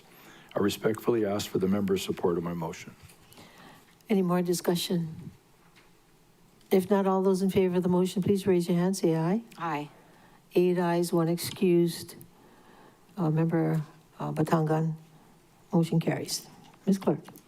Thank you, Madam Chair. Moving on to resolutions. Currently, we have no one signed up to testify, so if anyone wishes to testify, please raise your hand in Teams. Make your way to the podium.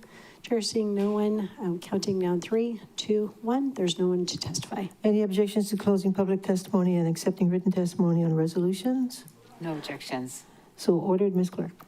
Chair, before you is Resolution 2616, authorizing acceptance of a donation of $5,000 from John and Francine Paxton to Kaunoa Senior Services under Section 3.56.030 Maui County Code. Member Sinensi. Mahalo, Chair. I move to adopt Resolution 26-16. Moved by Member Sinensi, seconded by Member Hodgins to adopt Resolution 26-16. Discussion, Member Sinensi. Thank you, Chair. Members, John and Francine Paxson wish to donate $5,000 to Kaunoa Senior Services in remembrance of Misao Nakagawa and Thomas Nakagawa. The Nakagawas participated in Kaunoa Senior Services programs like Meals on Wheels, which the Paxtons say allowed Misao to stay home until age 96. Tom enjoyed craft activities and other Kaunoa Senior Services get-togethers. The donation will be used to support events, activities, and services for Kaunoa Senior Services. Mr. Roland Prieto is monitoring the meeting and available to act as a resource should the council have any questions. And I respectfully ask for the members' full support of my motion. Thank you. Any more discussion? Member Vice Chair Sugimura. Thank you. I just want to express our appreciation to the family, Paxton family, for the generous donations. And I'm sure that the Kaunoa Senior Services will be grateful to hear this outcome. Thank you. Any more discussion? If not, all those in favor of the motion, please raise your hand, say aye. Aye. 8 ayes, 0 noes, 1 excused. Member Batangan. Motion carries. Ms. Clerk. Thank you, Madam Chair. Before you is Resolution 2617, authorizing acceptance of the donation of Ulukai footwear to the Department of Fire and Public Safety, Ocean Safety Division under Section 3.56.030 Maui County Code. Member Paulton. Thank you, Chair. I move to adopt Resolution 26-17. Second. Moved by Member Paulton, seconded by Vice Chair Sugimura to adopt Resolution 2617. Discussion, Member Paulton. Thank you, Chair. I'd also like to move to substitute the existing letter that is part of the packet with the letter that I see Lauren distributing from Archie Kalepa right now, as well as attach onto that a waiver of Rule 19 to take final action today. Okay, moved by Member Paulton, seconded by Member Rollins Fernandez to substitute the letter that was distributed and Rule 19, and so that we can take action today. Thank you, Chair. This is an annual donation, and I believe they send out a standard form letter that they do with all their donations. And we usually ask for a revised letter due to the sponsorship agreement that other entities enter into. And we just, I guess some lawyers maybe dropped the ball, I don't know. But that's why we're doing it on the floor today. And I'll save the rest of the discussion, I guess, until after this passes, hopefully. Any more discussion on the motion? All those in favor of the motion, please raise your hand, say aye. Aye. I see 8 ayes, 1 excused, Member Batangan, motion carries. Now the main motion is amended. Thank you, Discussion, Chair. I Member just wanted to Paulton. express. Okay. Oh, sorry. Thank you. Thank you, Chair. I just wanted to express my extreme gratitude for Olukai and Archie Kalepa. I had been on the receiving end of this footwear previous to this role that I'm in, and it's pretty good stuff. Some of my shoes are still lasting, and it's a great partnership where lifeguards get shoes and slippers, and Olukai looks good on them. Thank you. Thank you for that commercial. Any more discussion? All those in favor of the main motion as amended, raise your hand, say aye. 8 ayes, 0 noes, motion carries. 1 excused is Member Patangan. Ms. Clerk. Chair, before you is Resolution 24-40, appointing Faith Chase as an alternate on the HANA Advisory Committee to the Maui Planning Commission. Member Sinensi. All Chair, move to adopt Resolution 26-40. Moved by Member Sinensi, seconded by Member Hodgins to adopt Resolution 2640. Discussion, Member Sinensi. Thank you, Chair. A vacancy for an alternate seat on the HANA Advisory Committee to the Maui Planning Commission was created on April 1st, 2025, and the seat remains unfilled. Because Council is the sole appointing authority for this vacancy, Charter Section 13-2, Parent 20 was triggered. And under Charter Section 13-2, Parent 20, on November 3rd, 2025, the Council sent a letter to the Independent Nomination Board asking for a new list of nominees for the alternate vacancy within 75 days. The IMB did not submit a new list within the charter mandated timeframe. Under Charter Section 13-2, Parent 19, the Council now has until February 16th to nominate and approve an individual to fill the vacancy without consulting the IMB. Members, based on the last Council meeting's discussion, I put forward Faith Chases as an alternate to the HANA Advisory Committee to the Maui Planning Commission for a term expiring March 31st, 2028. And members, just to add, rural East Maui has a limited volunteer sources. And so, when we get dedicated nominees that are willing to serve, we wanna lock them down. So I appreciate your support of my motion. Thank you. Any further discussion? If not, all those in favor of the motion, please raise your hand, say aye. Aye. 8 ayes, 0 noes, motion carries. 1 excused, Member Batangan. Mahalo. Thank you. Ms. Clerk. Thank you, Chair. Before you is Resolution 2641, approving exemptions from and modifications to the requirements of Chapter 3.35 Maui County Code for the Kehalani Apartments project. Member Hodgins. Thank you, Chair. I move to adopt Resolution 26-41. Second. Moved by Member Hodgins, seconded by Member Cook to adopt Resolution 2641. Discussion, Member Hodgins. Thank you, Chair. This resolution will authorize certain exemptions from and modifications to the requirements of Chapter 3.35 Maui County Code for Kehalani Apartments Project. The fiscal year 2026 budget includes 3.5 million Affordable Housing Fund loans for the project. The Housing Director requested we consider acting on this resolution today to allow the developer and home provider to meet its financial closing timeline and maintaining compliance with low-income tax credit requirements. The housing provider is planning to commence construction on May 8, 2026, and is required to complete construction by December 31st, 2027. There are 7 requested exemptions and modifications were outlined in Exhibit 1 of the resolution. I do have an ASF that was just passed out. Thank you.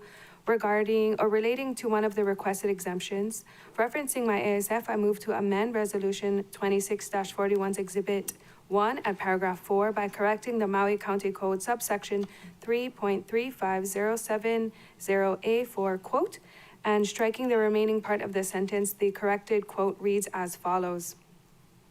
If the grantee or borrower dissolves or is adjudicated bankrupt, title to any real property that has been funded or approved by a grant or loan issued from the fund must be conveyed to the county or to a qualified nonprofit or community land trust as approved by the council by resolution.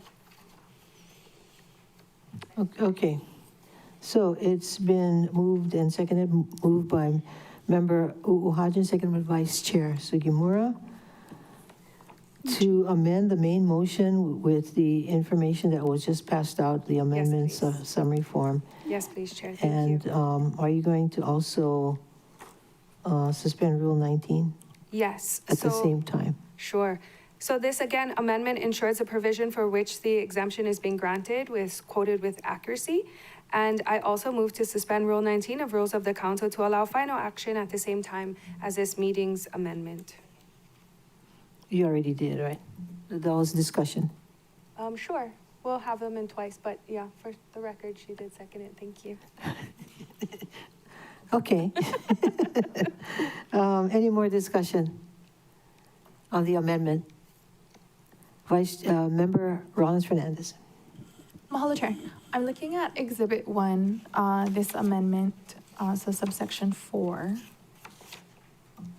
And it says that you are correcting the quote to read this instead. So because we don't have a Ramsey version, I'm assuming that it starts with the project must not be sold, exchanged, divested, or converted. Is that, so within both the quotes, that's the section that this language is intending to replace? Member, I believe so. Hodgins. Thank you. And if not, we can have Director Mitchell come here and solidify that answer for sure. Oh, that would be great. Director Mitchell? Was this requested by Director Mitchell? I'm sorry. Okay. Okay, so. We have somebody from housing here. Oh, okay. Whoever. Yeah, whoever. I just, I'm assuming that this ASF was done with a very short timeline. So, yeah, okay. Because just having the Ramsey version is easier to understand. So I just want to make sure that I'm understanding that where it's replacing is within the quotes. Could you come down? The new member to housing was with MEO for many years. Aloha. Yeah, sorry, go ahead. So it would start an exemption from code subsection 3.35.070A4 requiring that, and then it would read if the grantee or borrower dissolves or is adjudicated bankrupt, Correct. Okay. And then we're striking the project must not be sold, exchanged, divested, or converted to other uses, etc. We're striking that. I would have to confirm it. I believe that is what it is, but I don't have that document. Can I answer real quick? Yes. Yes. When I read it, we're changing out the quote and we are striking the remaining part of the sentence. Okay, and then where the quote ends, it would continue reading as this provision may limit the developer's ability to secure private financing. Correct. that would remain to end the sentence. No, actually. My notes say that it is striking the remaining part of the sentence. Okay, so it would end It would with by end- resolution, period. End quote. Yeah. Okay. Okay, mahalo for that clarification. Okay, any more questions? Yes, Deputy Corp Counsel? Thank you, Chair. And then just for clarity, then it will continue to say as this provision and continue on. So you're correct. New sentence. End of sentence, you're correct, period. And then, so the quote is being substituted with that language that's indented on the ASF, and then it will continue with, as this provision may limit the developer's ability, that stays in. Okay, so that is Yeah, we're not being just- stricken. That is not being stricken. Okay. Thank So you. the only thing that, so what the part that starts, that is deleted starts with the and ends with resolution. That's correct. And then it's being replaced with if and then. to Correct. resolution. What was misquoted was the language from the code. Okay, and then as the provision may limit the developer's ability to secure. That's correct. Thank you. Funding. Okay, mahalo. Okay, we got that super clear. I'm ready to vote. All right, very good. We try to make our customers happy. Thank you. And you have chair, mahalo. She's crazy. All right. So did we take the vote on the amendment? Eager to. Okay. All those in Excuse favor? me, Chair, I'm sorry, Chair. Staff would just point out the way the ASF is written, and I think the intention as our staff was helping Councilmember Hodgins, was to put a period at the end of the quote and then strike the remainder of the sentence, not keep that non-quoted material that was just mentioned. So I apologize for the confusion. Thank you, Chair. Chair? Yes. Mahalo, Member Chair. Rollins Fernandez.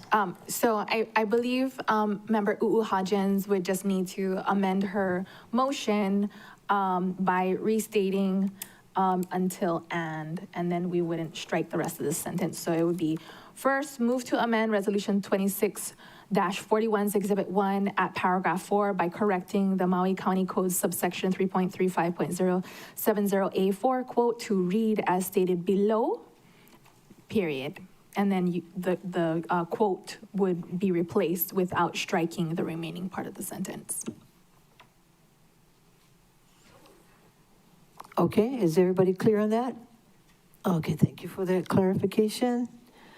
All those in favor of the motion, which is the amendment, raise your hand, say aye. Aye. Look at Member Bolton. So 8 ayes, 0 noes, 1 excused, Member Padangan, and motion carries. Thank you. Oh, no, the main motion as amended. Any more discussion? If not, all those in favor, raise your hand, say aye. That's 8 ayes, 0 noes, 1 excused. Motion carries. Excused is Member Padangan. All right, thank you. Ms. Clerk? Thank you, Chair. Before you is Resolution 26-42, approving the redistribution of affordable housing grant funds from Catholic Charities Housing Development Corporation to Halipilina 1 LP for the Halipilina Affordable Rental Housing Project under Section 3.35.070A5 Maui County Code. Member Hodgins? Thank you, Chair. I move to adopt Resolution 26-42. Moved by Member Hodgins, seconded by Member Cook, to adopt Resolution 2642. Discussion, Member Hodgins. Thank you, Chair. This resolution will authorize Catholic Charities Housing Development Corporation to transfer Affordable Housing Fund grant funds to Halipilina 1 LP for the Halipilina Affordable Rental Housing Project. The council approved a $10 million Affordable Housing Fund grant for this project through an amendment to fiscal year 2024's budget. As stated in Exhibit A of the resolution, excuse me, the transfer of funds is needed to ensure the project's compliance with low-income housing tax credit program requirements and maintain the integrity of the project's financing structure. The housing director requested we consider acting on this resolution today to prevent a pause in construction due to financial delays. The funds will be used to pay down project expenses incurred in September of last year, and I respectfully ask the members' support for my motion. Thank you, Chair. Any further discussion? If not, all those in favor, Member Johnson. Thank you, Chair. I just want to, rise in support, but I do think we have an issue within our departments, our administration. The builders, and everybody knows, they need that light tech part of the puzzle. And if it's us guys, if it's the county who are delaying for whatever reason, we know that that money is key. The light tech tax credits are key to making these projects go forward. We should be totally making it streamlined and faster as opposed to having delays and coming back and make amendments. I just wanted to add that. But full support for this project. We need these people in their houses sooner rather than later. Thank you, Chair. Thank you. Member Hodgins. Thank you, Chair. Thank you, Member Johnson. When discussing this upcoming resolution with the housing director the other week, Member Johnson, we were discussing how to fix this so we are not in this situation time and time again. So we're looking into how to do that. What's difficult is that the LIHTC funding, their due date is not at the same time as ours. So there's some overlapping concerns and issues we're trying to address right now. But hopefully we'll get this fixed so we're not holding anything up, because I don't disagree. Thank you. I'm with you, Councilmember. Yeah. All right. Thank you, Chair. You jumped right into that. Very good. Very good. No more discussion. All those in favor of the motion, please raise your hand. Say aye. 8 ayes, 0 noes, 1 excused. Motion carries. Member Batangan. Ms. Clerk. Chair, we're moving on to ordinances, and currently there's no one signed up to testify, but I see Mr. Law making his way to the podium. Aloha again, everybody. Bill 21, the 24 North Church Street renovations. Appreciate Mr. Martin being here earlier in person. I have a letter I got to send to the prosecuting attorney's office to retrieve my evidence, but I don't know where the prosecuting attorney's office is, and no one else seems to know either. So I go back to my my old standby recycling. If they're going to be doing renovations, please ask somebody, whoever's doing that. I try to talk with the EP&S office over there in the other building behind Makaya, this one here, and it's pretty tough getting them guys to talk with me about anything, but I'll keep trying. So keep an eye on that for me. I'll talk with the ground crew out there. They're doing a pretty good job. Bill number 22, Department of Ethics Management. They're going to be very busy this year, so I recommend helping them out. Bill number 23, I think Councilmember Sugimura was the sponsor of that one, looking out for the Kula Ag Park. If for $10 million, seems like there should be some jobs created. I'm really glad that we're doing the food security thing. That's always in the back of everybody's mind and their stomach. And if they could cooperate with the county job center over there above the DMV to help somebody derive some kind of income. And so speaking of income, I'd like to get my own tax ID number with the state people. And I go over there to the state tax office, and I would like them to compromise a little bit with me, because it says on the bottom of the, that's bill number 26. On the bottom of the form, it says payable in US dollars, and I really have a problem with this US thing, because I've been trying to warn you guys for 10 years about the current happenings that's going on now. And what it's got to do with Department of OEV is because I took the BB1 form over to them, which was in English, and I asked them to help the state maybe translate, because it is a bilingual county and their state building is in our county. And it made a divide between me and the OEV Resources Department now. So, I would really appreciate operations and equipment by $75,000 to help them translate some of the state forms into Olelo Hawaiian because of the compromise there is, I really feel like I'm loyal to Liliuokalani, and I'm loyal to the county of Maui, and I want to pay my tax dollars. And I kind of like the state because of the governor right now is doing a pretty good job. I would like to generate some tax dollars for the people of Hawaii, but what does the Kingdom of Hawaii get out of it? Thank you for your time. As usual, I reserve my time for the people of the Kingdom of Hawaii. Thank you. Chair, there's no one else signed up to testify, so I will give last call for testimony on ordinances. And the countdown is 3, 2, 1. Chair, there is no one indicating a desire to testify. Any objections to closing public testimony on ordinances and accepting written testimony?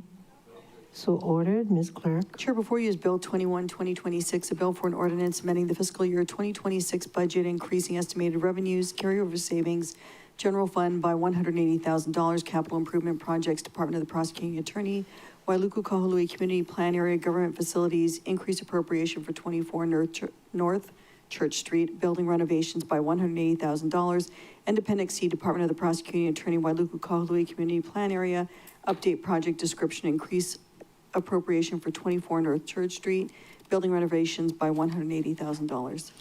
Vice Chair Sugimura. Thank you, Chair. If there are no objections, may I please request the clerk also call Bill 22, 23, 24, 25, 26, all in year 2026. Any objections? Oh, we have a question, Member Paulton. Yeah, I don't really have any objections. I did have two questions, one on 24 and one on 25, and I just was wondering when would be the appropriate time to ask it if we do the mass call? Okay. The 24, which one? 23 and 24, did you say? Or 24 and 25? 24 and 25? Yeah. Correct. Okay. As well as 23 from my question, Chair, as earlier, sorry. So you want to Ms. separate? Clerk, could you call up 22 and 26?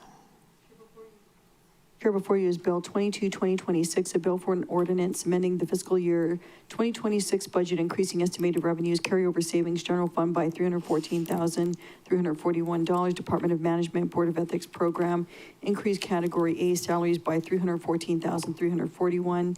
And Chair, you wanted Bill 26? Yes. Before you is Bill 26, 2026, a bill for an ordinance amending the fiscal budget, carryover savings, general fund by $75,000, Department of OEV Resources, increase appropriation for category B, operations and equipment by $75,000. Vice Chair Sugimura. Thank you. So we are splitting this up. Yeah.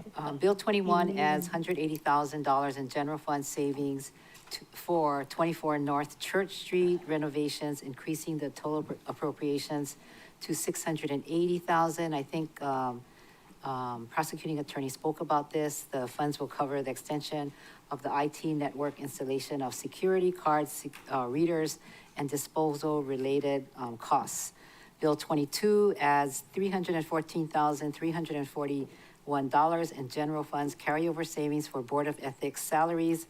The funds will be used for staff hired in light of the recent increase in equivalent personnel. We'll skip 23, 25, and we are going to 26, and 24. And 26, Bill 26 adds $775,000 in general funds carryover savings and appropriations in the budget of Department of OEV Resources operations. The funds will be for 75,000 grants for Kauahea Inc., for Keli'i, for SALT Plan, preservation, restoration. I respectfully ask for the members' support. Oh, Chair, if we could just get a motion in a second, please. Oh, sorry. Yeah, okay. Okay, So we split it's it been up. moved by Vice Chair Sugimura, seconded by Member Hodgins to under ordinances. 21, let's 22, see. and Pass 26. bills Bill 21, 21 and 22 and 26. Yeah. No, further was that your Yeah, that was my discussion? discussion. Okay. Any more Yeah. discussion? All those in favor of the motion, please raise your hand, say aye. Aye. Okay, that would be 8 ayes, 0 noes, motion carries, 1 excuse, Member Patangan. Okay, now we have, call up 23, please, Chair, one by one.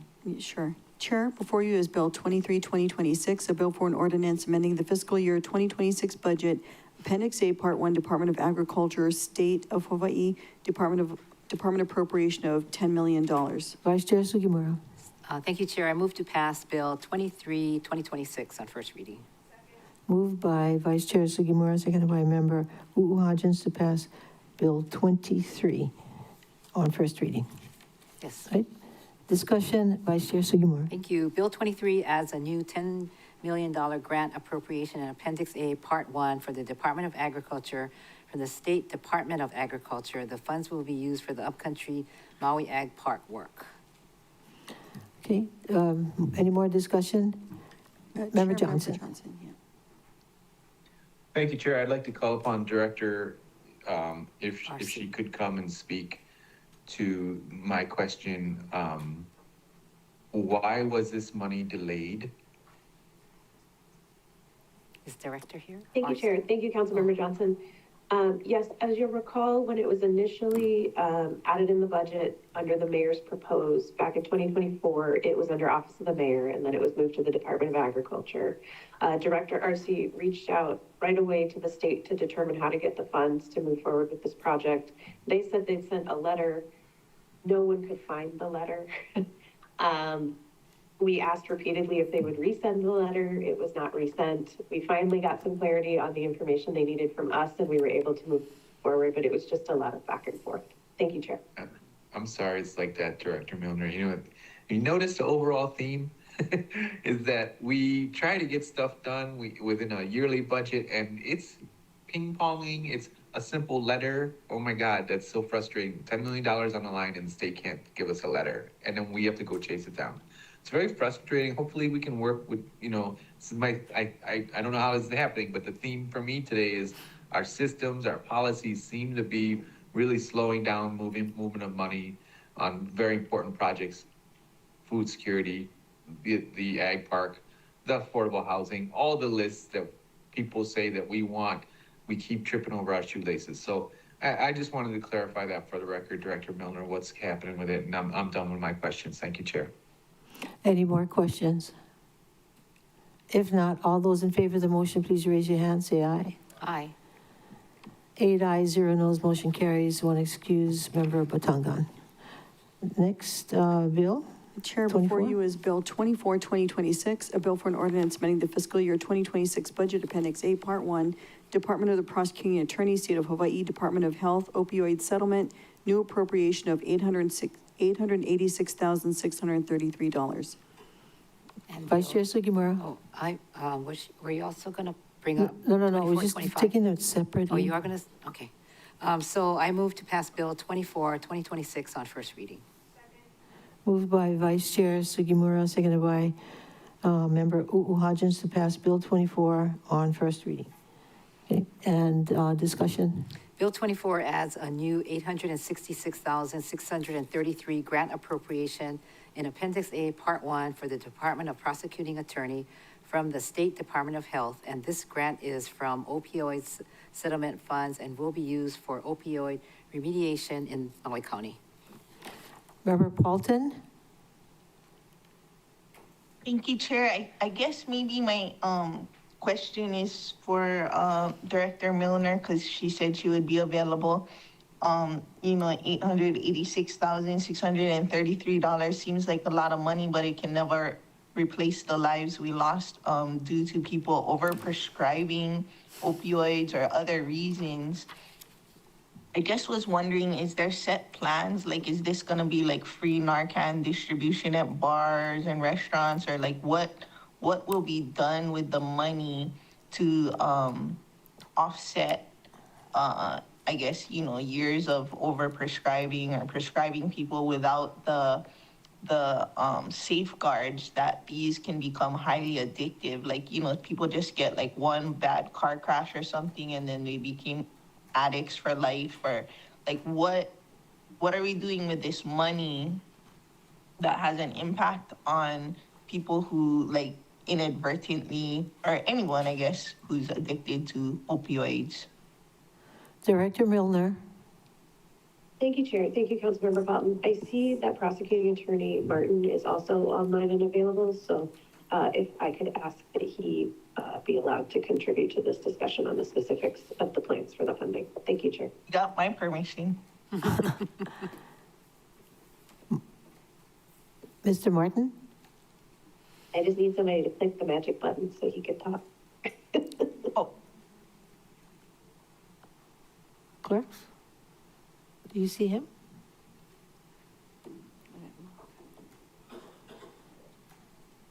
And just because we're not going to committee, Okay. Lauren, do you see him?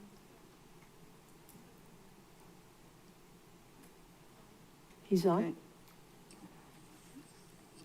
Andy, are you there? Okay. Hi, good morning again. Hi. There's a question. We have a question for you. Did you hear the question? I did. Okay. I did. Excellent question. So this $886,000 represents the current portion of the county share of the settlement. Overall, of course, the state trust fund on this settlement is, off the top of my head, if I recall, somewhere in excess of $36 million. Those statewide funds are already being put to use here in Maui County, Member Paulton. And just really quick, I think several thousand Narcan doses have been distributed throughout the county. I think my department alone has helped facilitate about 1,500 of those doses to organizations here in the county who are doing direct services with individuals who are suffering from opioid use disorder. There is currently a program that is just kicking off that is providing not quite vending machines, but more like the old newspaper machines that will be routinely stocked with Narcan at state judiciary and in the very near future county facilities, as well as nonprofits and healthcare facilities that'll provide people with free access to Narcan.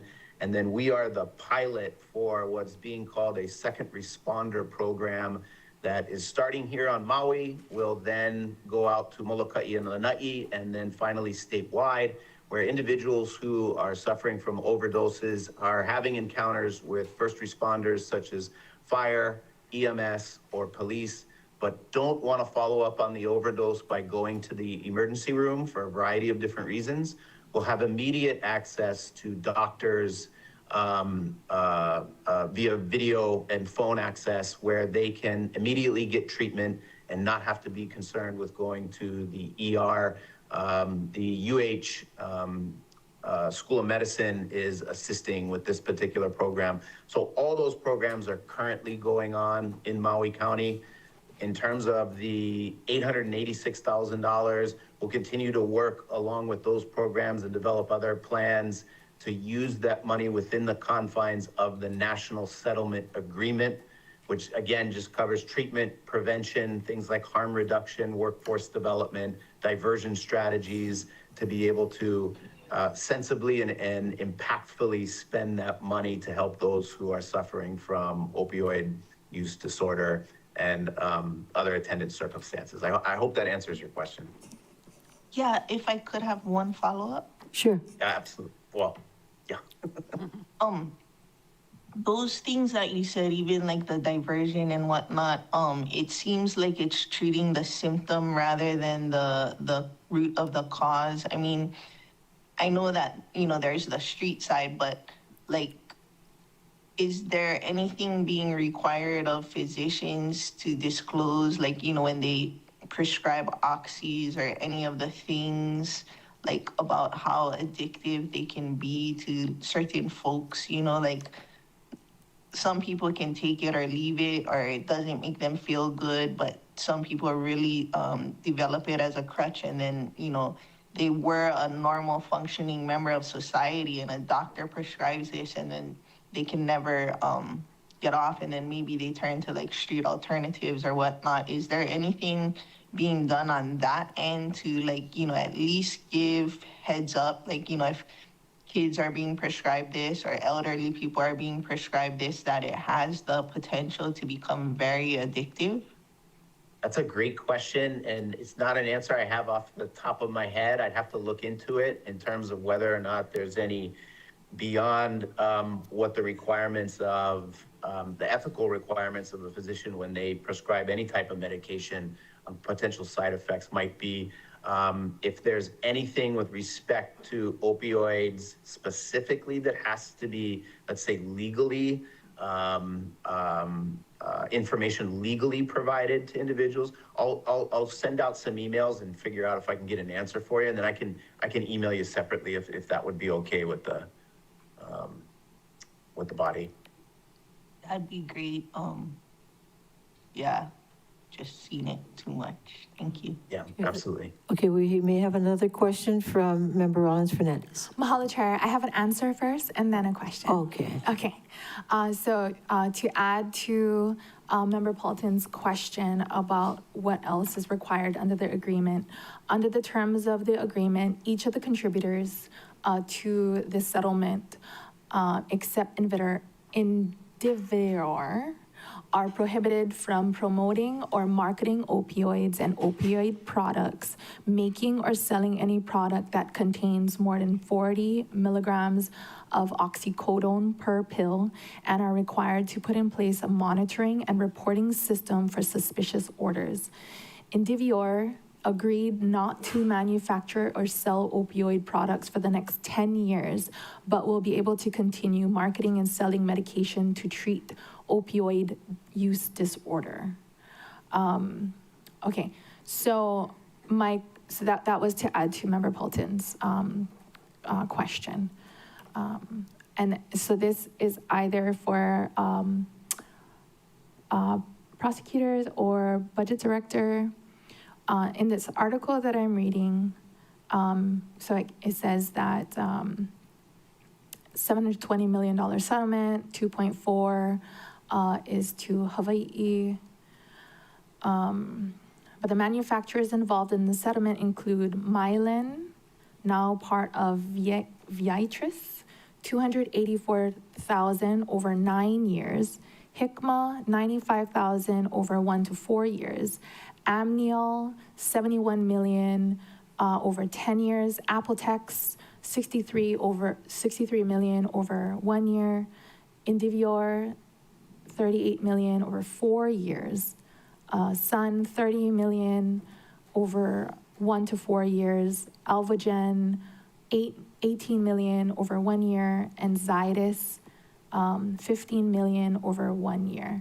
So my question is, since some of them span more than a year, will Hawaii continue receiving funding for the ones that'll continue paying for more than, for multiple years? Mr. Yes, Martin, the answer okay. is yes. So we're about 3 or 4 years into what is expected to be an 18-year period of continued distributions from the various defendants who are a part of this settlement. And there are additional settlements that are occurring that are kind of ongoing, right? So those funds will continue to come in over the next, say, decade and a half. And as I've stated earlier, these are not time-restricted funds. And so the state has been taking, I think, reasonable and intelligent measures to make sure that these funds remain sustainable over time so that it isn't just something that's going to dissipate quickly, but that the funds that are sitting in the trust fund now, a good portion of them are earning interest so that we can continue the sustainability of the fund and continue to help people. Okay, and then 2 more questions.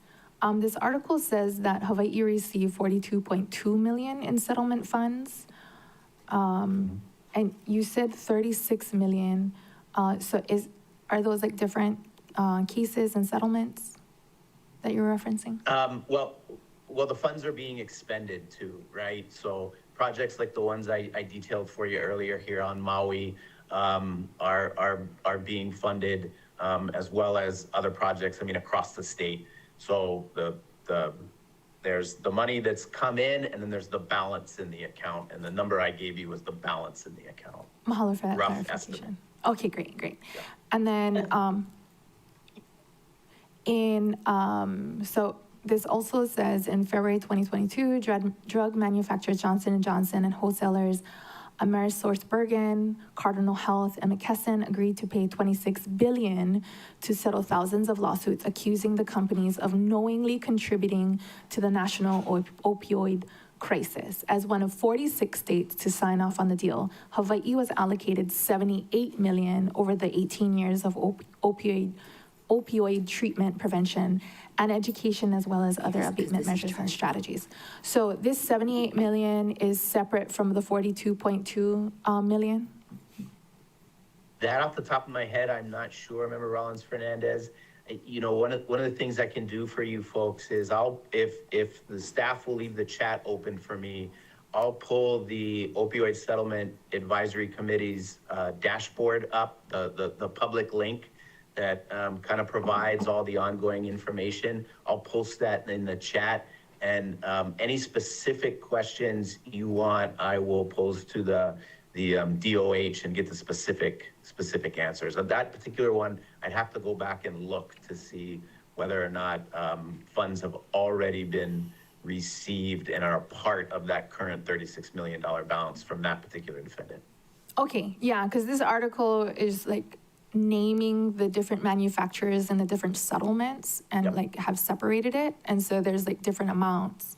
And I guess like just to keep them all clear, which funding this settlement is coming from and which manufacturers and the ones that are paying over time, just to keep them all in order for the public to understand the funding that's being received would be awesome. Mahalo. And then you had one more question? Oh, those are all my questions. Mahalo, Chair. Oh, that's all your question. Any more questions for Mr. Martin? Member Sinensi? Mahalo, Chair. Director Martin, I did hear that you worked with some of the local nonprofits, or well, the nonprofits that are directly working with substance abuse. Would they be able to apply for these funding as well? Absolutely.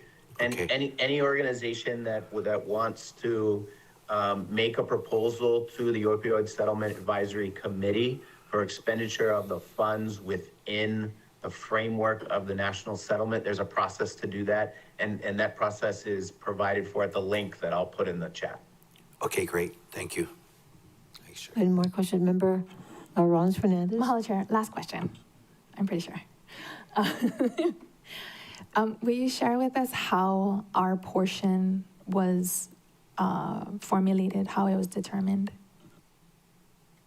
Yes, so of the entire settlement, 15% is apportioned to the counties to use without opioid settlement advisory approval within the confines of the settlement itself.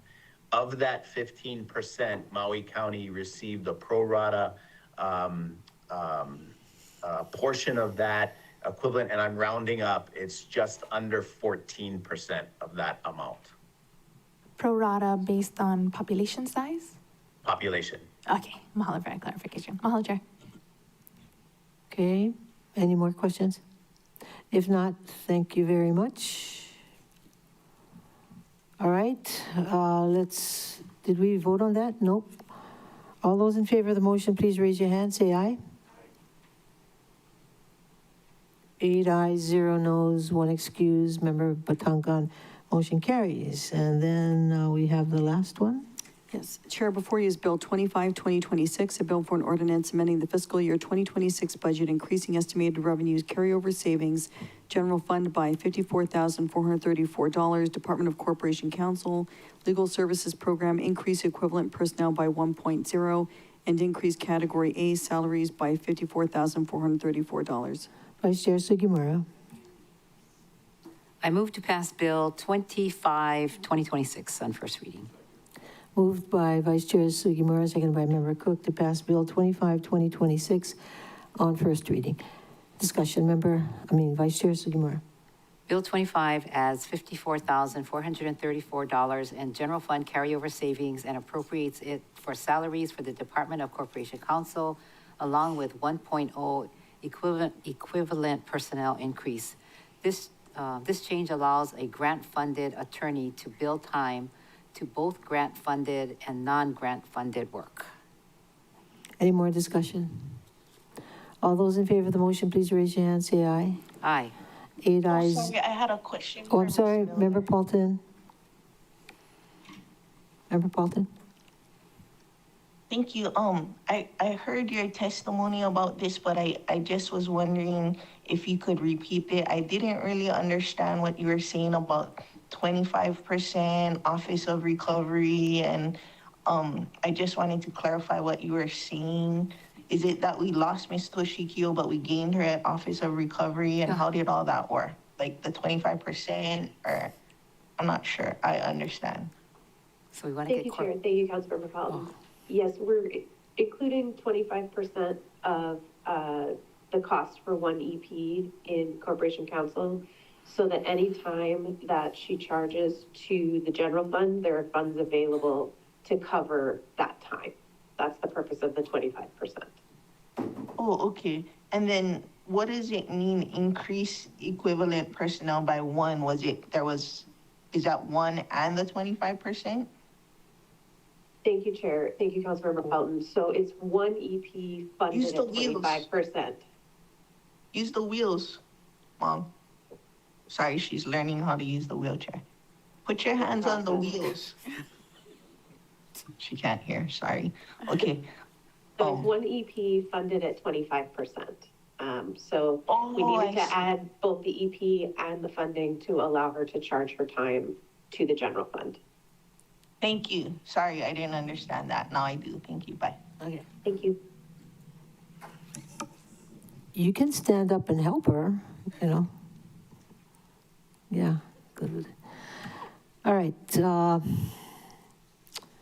All those in favor of the motion, we were taking the vote, but anyway, all those in favor of the motion, raise your hand, say aye. Okay, we have 7 ayes, 2 excused, motion carries. Excused are Member Paulton and Member Batangan, right? Ms. Clark. Chair, we're now into ordinances for second and final reading. Before you is Bill 12, 2026, a bill for an ordinance amending Section 3.48.410 Maui County Code on deadlines for filing claims for real property exemptions. Member Rollins-Fernandez. Mahalo, Chair.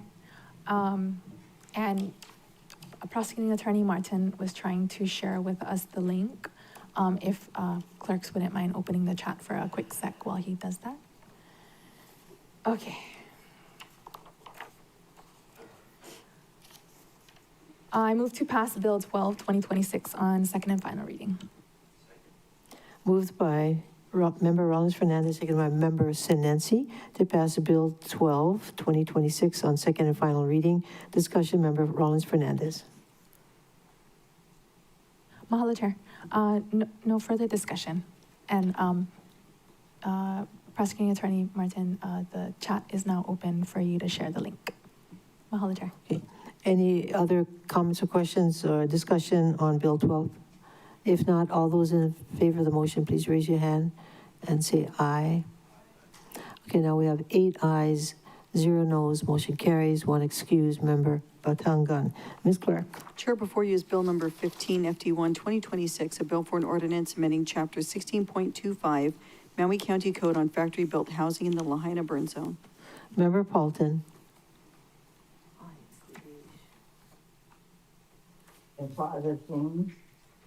Yep, your turn. Thank you. I move to pass Bill 15, FD1, 2026 on second and final reading. Second. Moved by Member Paulton, seconded by Member Senensi to pass Bill number 15, FD1, 2026 on second and final reading. Member Paulton. Thank you. If there are no objections, I would like to recall, I move to amend Bill 15 FD1 2026 with my posted amendment summary form attached to County Communication 26-3 and to file County Communication 26-3.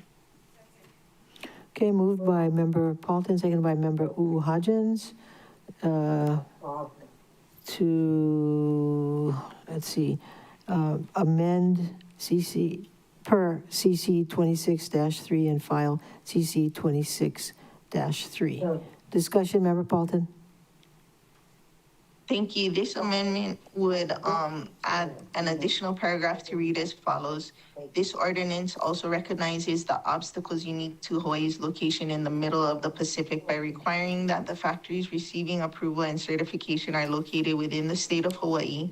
This requirement is needed to serve the following objectives: reduce shipping and freight costs, minimize greenhouse gas emissions, and reduce energy dependency, maintain local building and manufacturing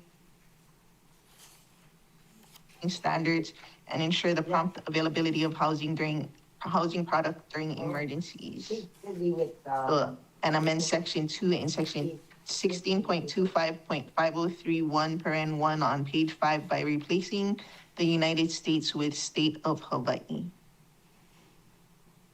Second. Moved by Member Paulton, seconded by Member Sinensi to substitute this amendment summary form. Discussion, Member Paulton? Oh, thank you. For this amendment, I think we discussed in first reading that the bill is narrowly defined as the burn zone, and that for a manufacturer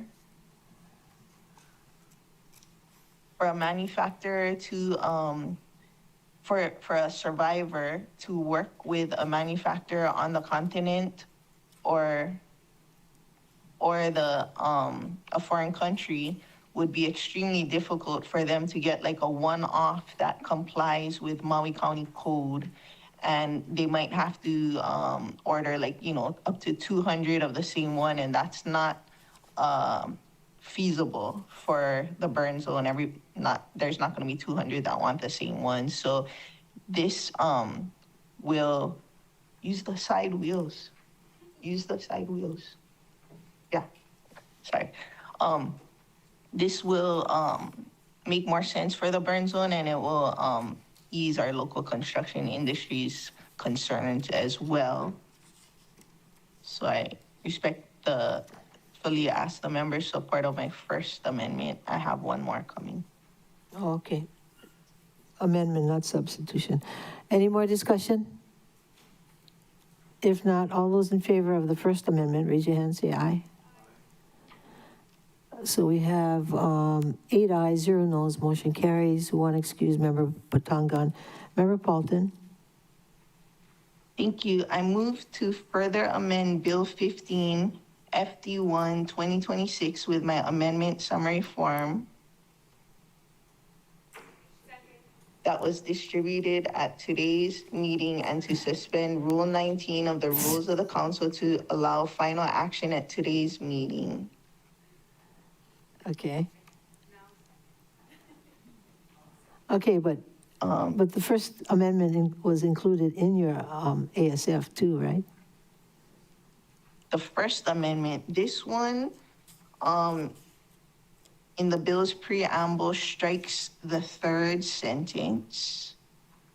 Okay. It also removes all references to third-party inspection agency and third-party inspection manual, including the definition of those terms, the reference to documentation related to third-party inspection agencies in section 502.1 paren E, the requirement of a letter of contract with an authorized third-party inspection agency under section 503.1 on factory approval. Chair, is it possible to have a 5-minute? Sure, sure. 5 minutes, sorry. everybody, no problem. Take all the time you need. Recess.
Will the council meeting of February 6th, 2026, please reconvene?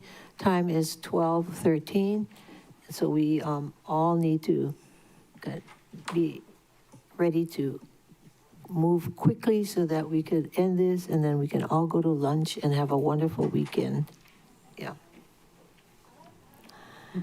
Thank All you, right. Chair. I'll start back at the top of my second amendment, just so Okay. there's no confusion. Okay. And I'll read it fast. I move to amend Bill 15 FD1 2026 by, in the bill's preamble, striking the third sentence, removing all references to third-party inspection agency and third-party inspection manual, including the definitions of those terms, the reference to documentation related to third-party inspection agencies in section 502.1 (e), the requirement of a letter of contact with an authorized third-party inspection agency under 503.1 on factory approval, section 504 in its entirety on third-party inspection agency certification, references to factory inspections conducted by an approved third-party inspection agency and to a third-party inspection manual under section 505.1, renumbered to 504.1, and references to third-party inspection agency insignia and information under section 506.2, which is renumbered to 505.2, inserting references to inspections by an authorized county inspector in section 505.1, renumbered to 504.1, or a building official in section 506.2, renumbered to 505.2, inserting a reference to chapters 107, 444, and 448E Hawaii Revised Statutes on Public Improvements, contractors and electricians and plumbers respectively in section 503.1, incorporating technical and non-substantive revisions and a suspension of Rule 19 of Rules of the Council to allow final action at the same meeting as an amendment. And that was seconded by? Okay. All right. Any more questions on this? Oh, you probably need to say the name of who it's seconded by for the record. Okay. It was moved by you, yeah, right? Me, yes. Moved by Member Paulton on the original bill? On the original bill? Okay. And the second amendment. Yeah, only on the amendment, okay. On the second amendment. And the seconder was? Yeah, you don't remember too, yeah? You don't remember. Member Sugimura, okay. Ms. Clerk, is that what you have? Yes, Chair. Okay. So is there any more discussion on this ASF, which amounts to the second amendment? You have a question? Okay, let's go to. No, I didn't give my discussion yet. Oh, okay. Oh, I'm sorry. I thought you did. Discussion. Member Paulton. Okay, the purpose of this amendment is to shorten the preamble, remove the third-party inspection requirements in favor of using authorized county inspectors, require a letter verifying factory-built housing compliance with statutory provisions on public improvements, contractors, and electricians and plumbers, and incorporate technical and non-substantive revisions for clarity, consistency, and style. These amendments came about after meeting with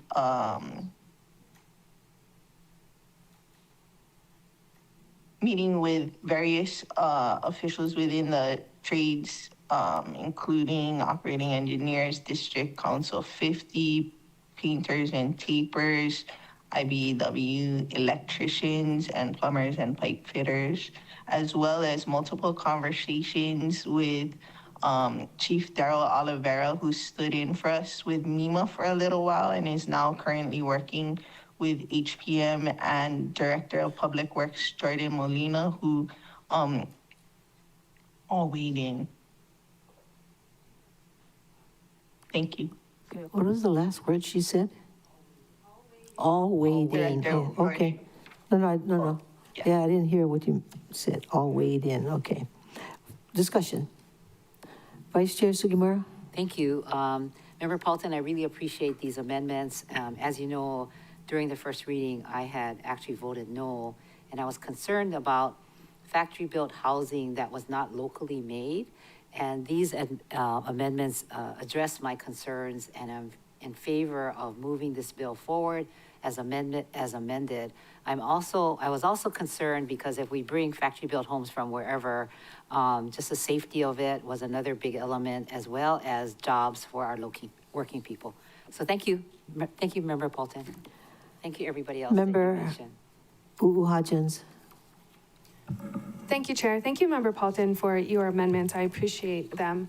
I do have a quick question. So on page 7, sentence number 2, and then the continuation on the next page for 5042. I just wanted to confirm, and this can either be for you or OCS, that when the on-site inspections will occur, it will be done by Maui County inspectors. I understand that when they're on Hawaii Island or wherever else, I'm assuming Hawaii Island, that it would be those inspectors as well. And then when it comes to Maui County, there will be Maui County inspectors. I see that the capital C was changed to a lowercase c, so I just wanted to make sure that we were being specific and ensuring that it's Maui County inspectors. Member Paulton. Yes, for page 7, 504.2, the intention is the county inspectors of the factory, that the island that the factory is on would inspect at the factory, and the county inspectors on Maui would be the inspectors for when it's assembled on Maui. Is the lower C in reference to page 9? Or was that also in reference to page 7? 7 and 8, the capital C was changed to a lowercase c. I'm not necessarily a grammar person, so I just was kind of curious how come it changed, but the intention is more what I think I'm ensuring. Yeah, I think the lawyer said that's in accordance with legislative drafting standards. Sounds good. Or something. I believe that. Small c. Okay, thank you very much for that confirmation. Thank you, Chair. That's all I have. Did anyone else? Member Cook. Thank you, Chair. I want to thank Member Paulton for these amendments. It's going to enable to meet the goals and the objectives, and also keep it island-based for both quality and availability for both the builders and the recipients of the homes. Thank you for your work. Anyone else? Thank you for all the legwork. I'm sure it took a lot of time to do this. Thank you. If not, are you ready for the vote? Okay, and the vote is on this ASF. All those in favor of the motion, please raise your hand and say aye. 8 ayes, 1 excused member, Batangan, motion carries. Now the main motion as amended. And as you know, we had 2 amendments. The first one had to do with the communication, which was also filed, okay? And then this ASF. All those in favor of the main motion as amended, please raise. I think a couple guys have discussion. More discussion? I'll yield to Member Johnson. Member Johnson, do you have discussion on this motion? Yes, Chair. I just want to thank Councilmember Paulton for her work on this bill, and thank some of the members who, after hearing their discussion, they're going to vote to support. So that's really impressive to see us come together.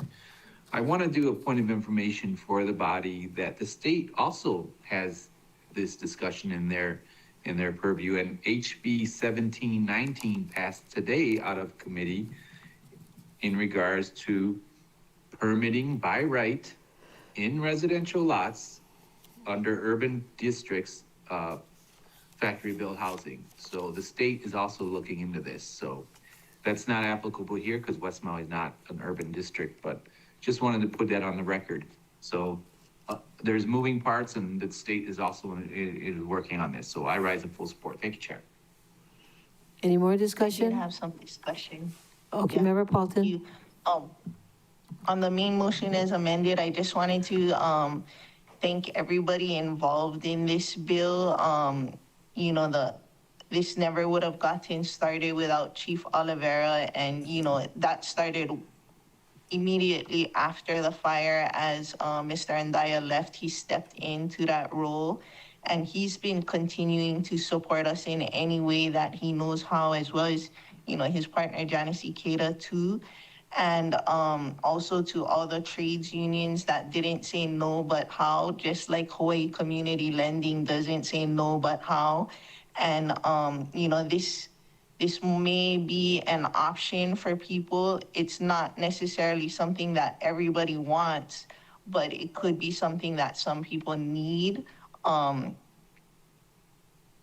All the different tools with the magnitude of destruction is needed, because, some of the families that are investigating each and every avenue, every single dead end chips a little bit away from their souls.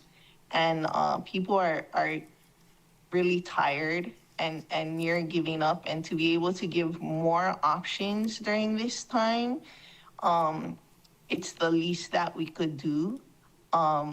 I wasn't even aware that my friend Maria was looking into this as an option for Hawaii Community Lending to assist their clients. They have, I think their testimony said 500 something owner-occupant clients, more than 80% of whom make less than 100%. The CDAMI, the CDBG-DR funding is helping, but all sorts of people have all sorts of different challenges. Like sometimes I feel like if you live in Wahikuli, it would be way easier, but even people in Wahikuli are having hard time. If you live up Lahaina Luna Road, if you have sewer already, and all these things, you think that it would be easier for them, but nothing is easy when you're navigating the trauma. Nothing is easy as you lose people along the way to coming home. And so anything that we can do to give more options or make it easier is worth all the work. Thank you. Any more discussion? All those in favor of the main motion as amended, raise your hand, say aye. 9 ayes, 0 noes, 1 excused, motion carries. Member Tongan. Excused. Ms. Clark. Thank you, Chair. Before you is Bill 18, 2026, a bill for an ordinance authorizing the mayor to enter into an intergovernmental agreement with the Office of the Auditor, State of Hawaii for auditing services. Vice Chair Sugimura. If there are no objections, may I please request the clerk to also call up Bill 19 and Bill 20, 2026. Any objections? If not, so ordered. Thank you. Bill 19, 2026, a bill for an ordinance amending the fiscal year 2026 budget, Appendix A, Part 1, Department of OEV Resources, Historic Preservation Fund, U.S. National Park Service, new appropriation of $2 million. And Bill 20, 2026, a bill for an ordinance amending the fiscal year 2026 budget, Appendix A, Part 1, Department of Management, U.S. Environmental Protection Agency, EPA, Sewer Overflow and Stormwater Municipal Grant, OSG, new appropriation of $750,000. Who seconded it? Oh, I just wanted to double check. Moved by Vice Chair Sugimura, seconded by Member Hodgins, okay, for those 3 items. Now discussion, Vice Chair Sugimura. No discussion, Chair. Thank you. You have a discussion? No, thanks. No. Thanks. And no discussion, anybody? All those in favor of the motion, raise your hand, say aye. Aye. 8 ayes, 0 noes, 1 excused. Member Batangan, motion carries. Chair, moving on to unfinished business. Currently, we have no one signed up to testify on the unfinished business, so we'll go ahead and give last call for any testimony. Counting down 3, 2, 1. Chair, there's no one to testify on the unfinished business item. Any objections to closing public testimony on unfinished business? No. So ordered. Ms. Clerk. Chair, before you is Bill 17, 2026, a bill for an ordinance repealing Chapter 9.40 Maui County Code on social host liability. Member Paulton. I move to pass Bill 17 on first reading. Moved by Member Paulton, seconded by Member Cook to pass Bill 17 on second reading. Discussion, Member Paulton. Thank you, Chair. This repeal was requested by the Chief of Police, and the matter was discussed with the Department of Police and Prosecuting. Sorry, excuse me, Attorney on during the first reading. I'm sorry. To pass this on first reading. Go ahead, Member Paulton. Sure. This matter was discussed with the Departments of Police and Prosecuting Attorney during the January 28th meeting as a Rule 7B discussion. We can't discuss what was discussed in executive session. And I did read some of the testimonies. I like the direction that Mr. Collins of Hi-Fi is thinking of going. I think whether we have this legislation on the books or not, it needs to be reminded every year during the holidays, every year during graduation season. It can't be a legislation that sits on the books and we think we've solved the problem because kids coming up aren't aware of it. Parents and folks every day aren't like combing the Maui County Code and saying, oh, I better not do that. You know, it needs to be front of mind through educational awareness campaigns. There's money set aside from the Liquor Commission. And, you know, I don't think it would hurt to do a resolution every year during graduation or during the holiday season to remind people and publicize that resolution, because each year people die of drunk driving, and one death is one too many, one car accident is one too many. But this is just taking something off the books that wasn't working for the police. It may have been legal or not legal, but implementable. They didn't feel comfortable of implementing it. And so I fully support finding other ways to keep this issue front and center and continue to turn the heat up on people buying alcohol for minors, or minors trying to buy alcohol, or minors consuming alcohol. And it just needs to be more than words on paper. Thank you. Anyone else? Vice Chair Sugimura. Thank you. I totally agree. At the legislature is a bill to increase the education fund from the liquor department from 20% to 30%. So this was put into a bill with the help of Senator Hashimoto. As he knows that I've been working on underage drinking prevention or these kinds of programs. I'm a full supporter of what happens at graduation, and the Housing and the Human Concerns Department provides some funding so that we can have liquor education or safer parties, you know, the night of grad night parties. I am totally supportive of everything that Rick Collins has done to help protect the underage drinking and the prevention of it. And I support also what the police department has said about this and what the state legislature is doing. So support, I don't know what the bill number is, so whenever it comes up, please do support that bill, Shirley, so that we can increase the liquor education fund from 20 to 30%. Okay. Any more discussion? Member Sinensi. Mahalo, Chair. I too had a conversation with the project director, Rick Collins, and I too wanted to extend my gratitude to the Maui Coalition for Drug-Free Youth and all the work that they continue to do for the safety of our keiki. And so, and I know he has got some plans to reach out to the communities, and we want to work with him and with the coalition as well. So I'll support it with those commitments, Chair. Thank you. Anybody else? If not, all those in favor of the motion, please raise your hand. Say aye. Aye. 8 ayes, 0 noes, 1 excused. Member Patangan. Motion carries. Ms. Clerk, anything else? Member Sinensi.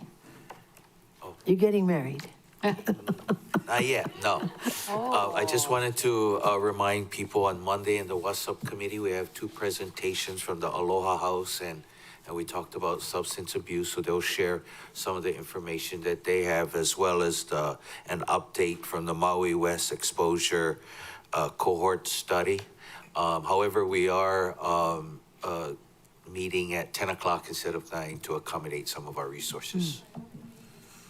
10 Thank you, o'clock. Chair. Okay. Yep. Anybody else? Announcements? Member Vice Chair Sugimura. Yeah, thank you. As mentioned by, I think it was Thelma Kealoha, Chinese New Year's is coming up.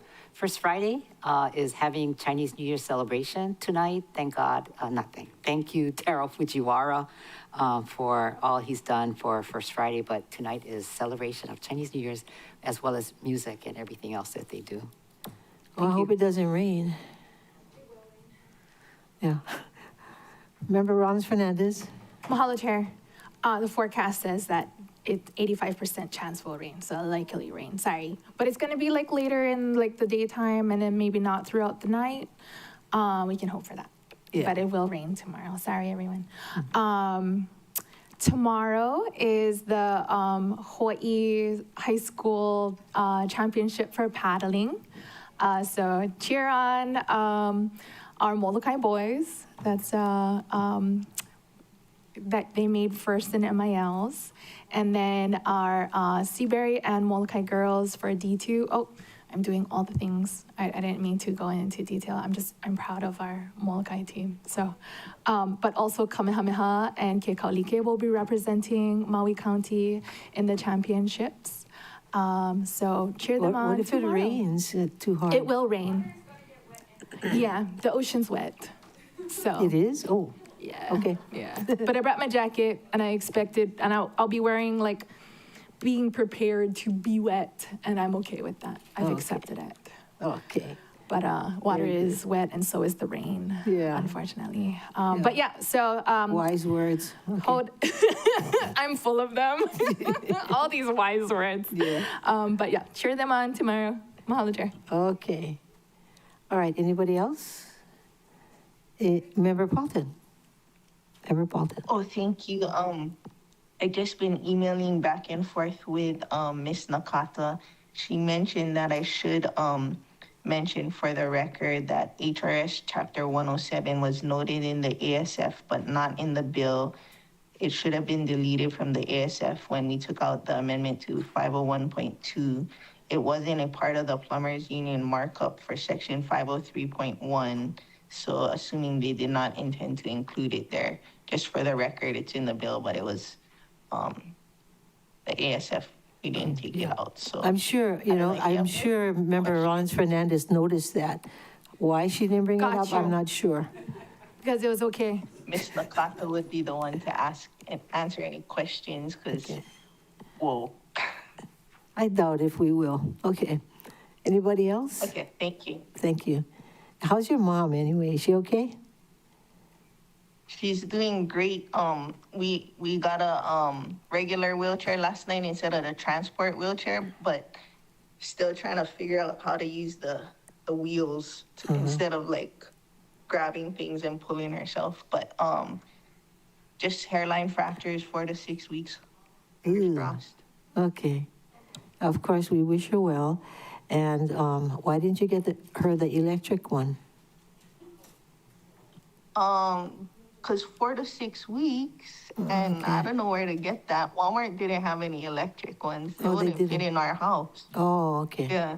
Okay. Maybe someone listening will hook you up. Yeah. Like let you borrow it for the 4 to 6 weeks. Yeah.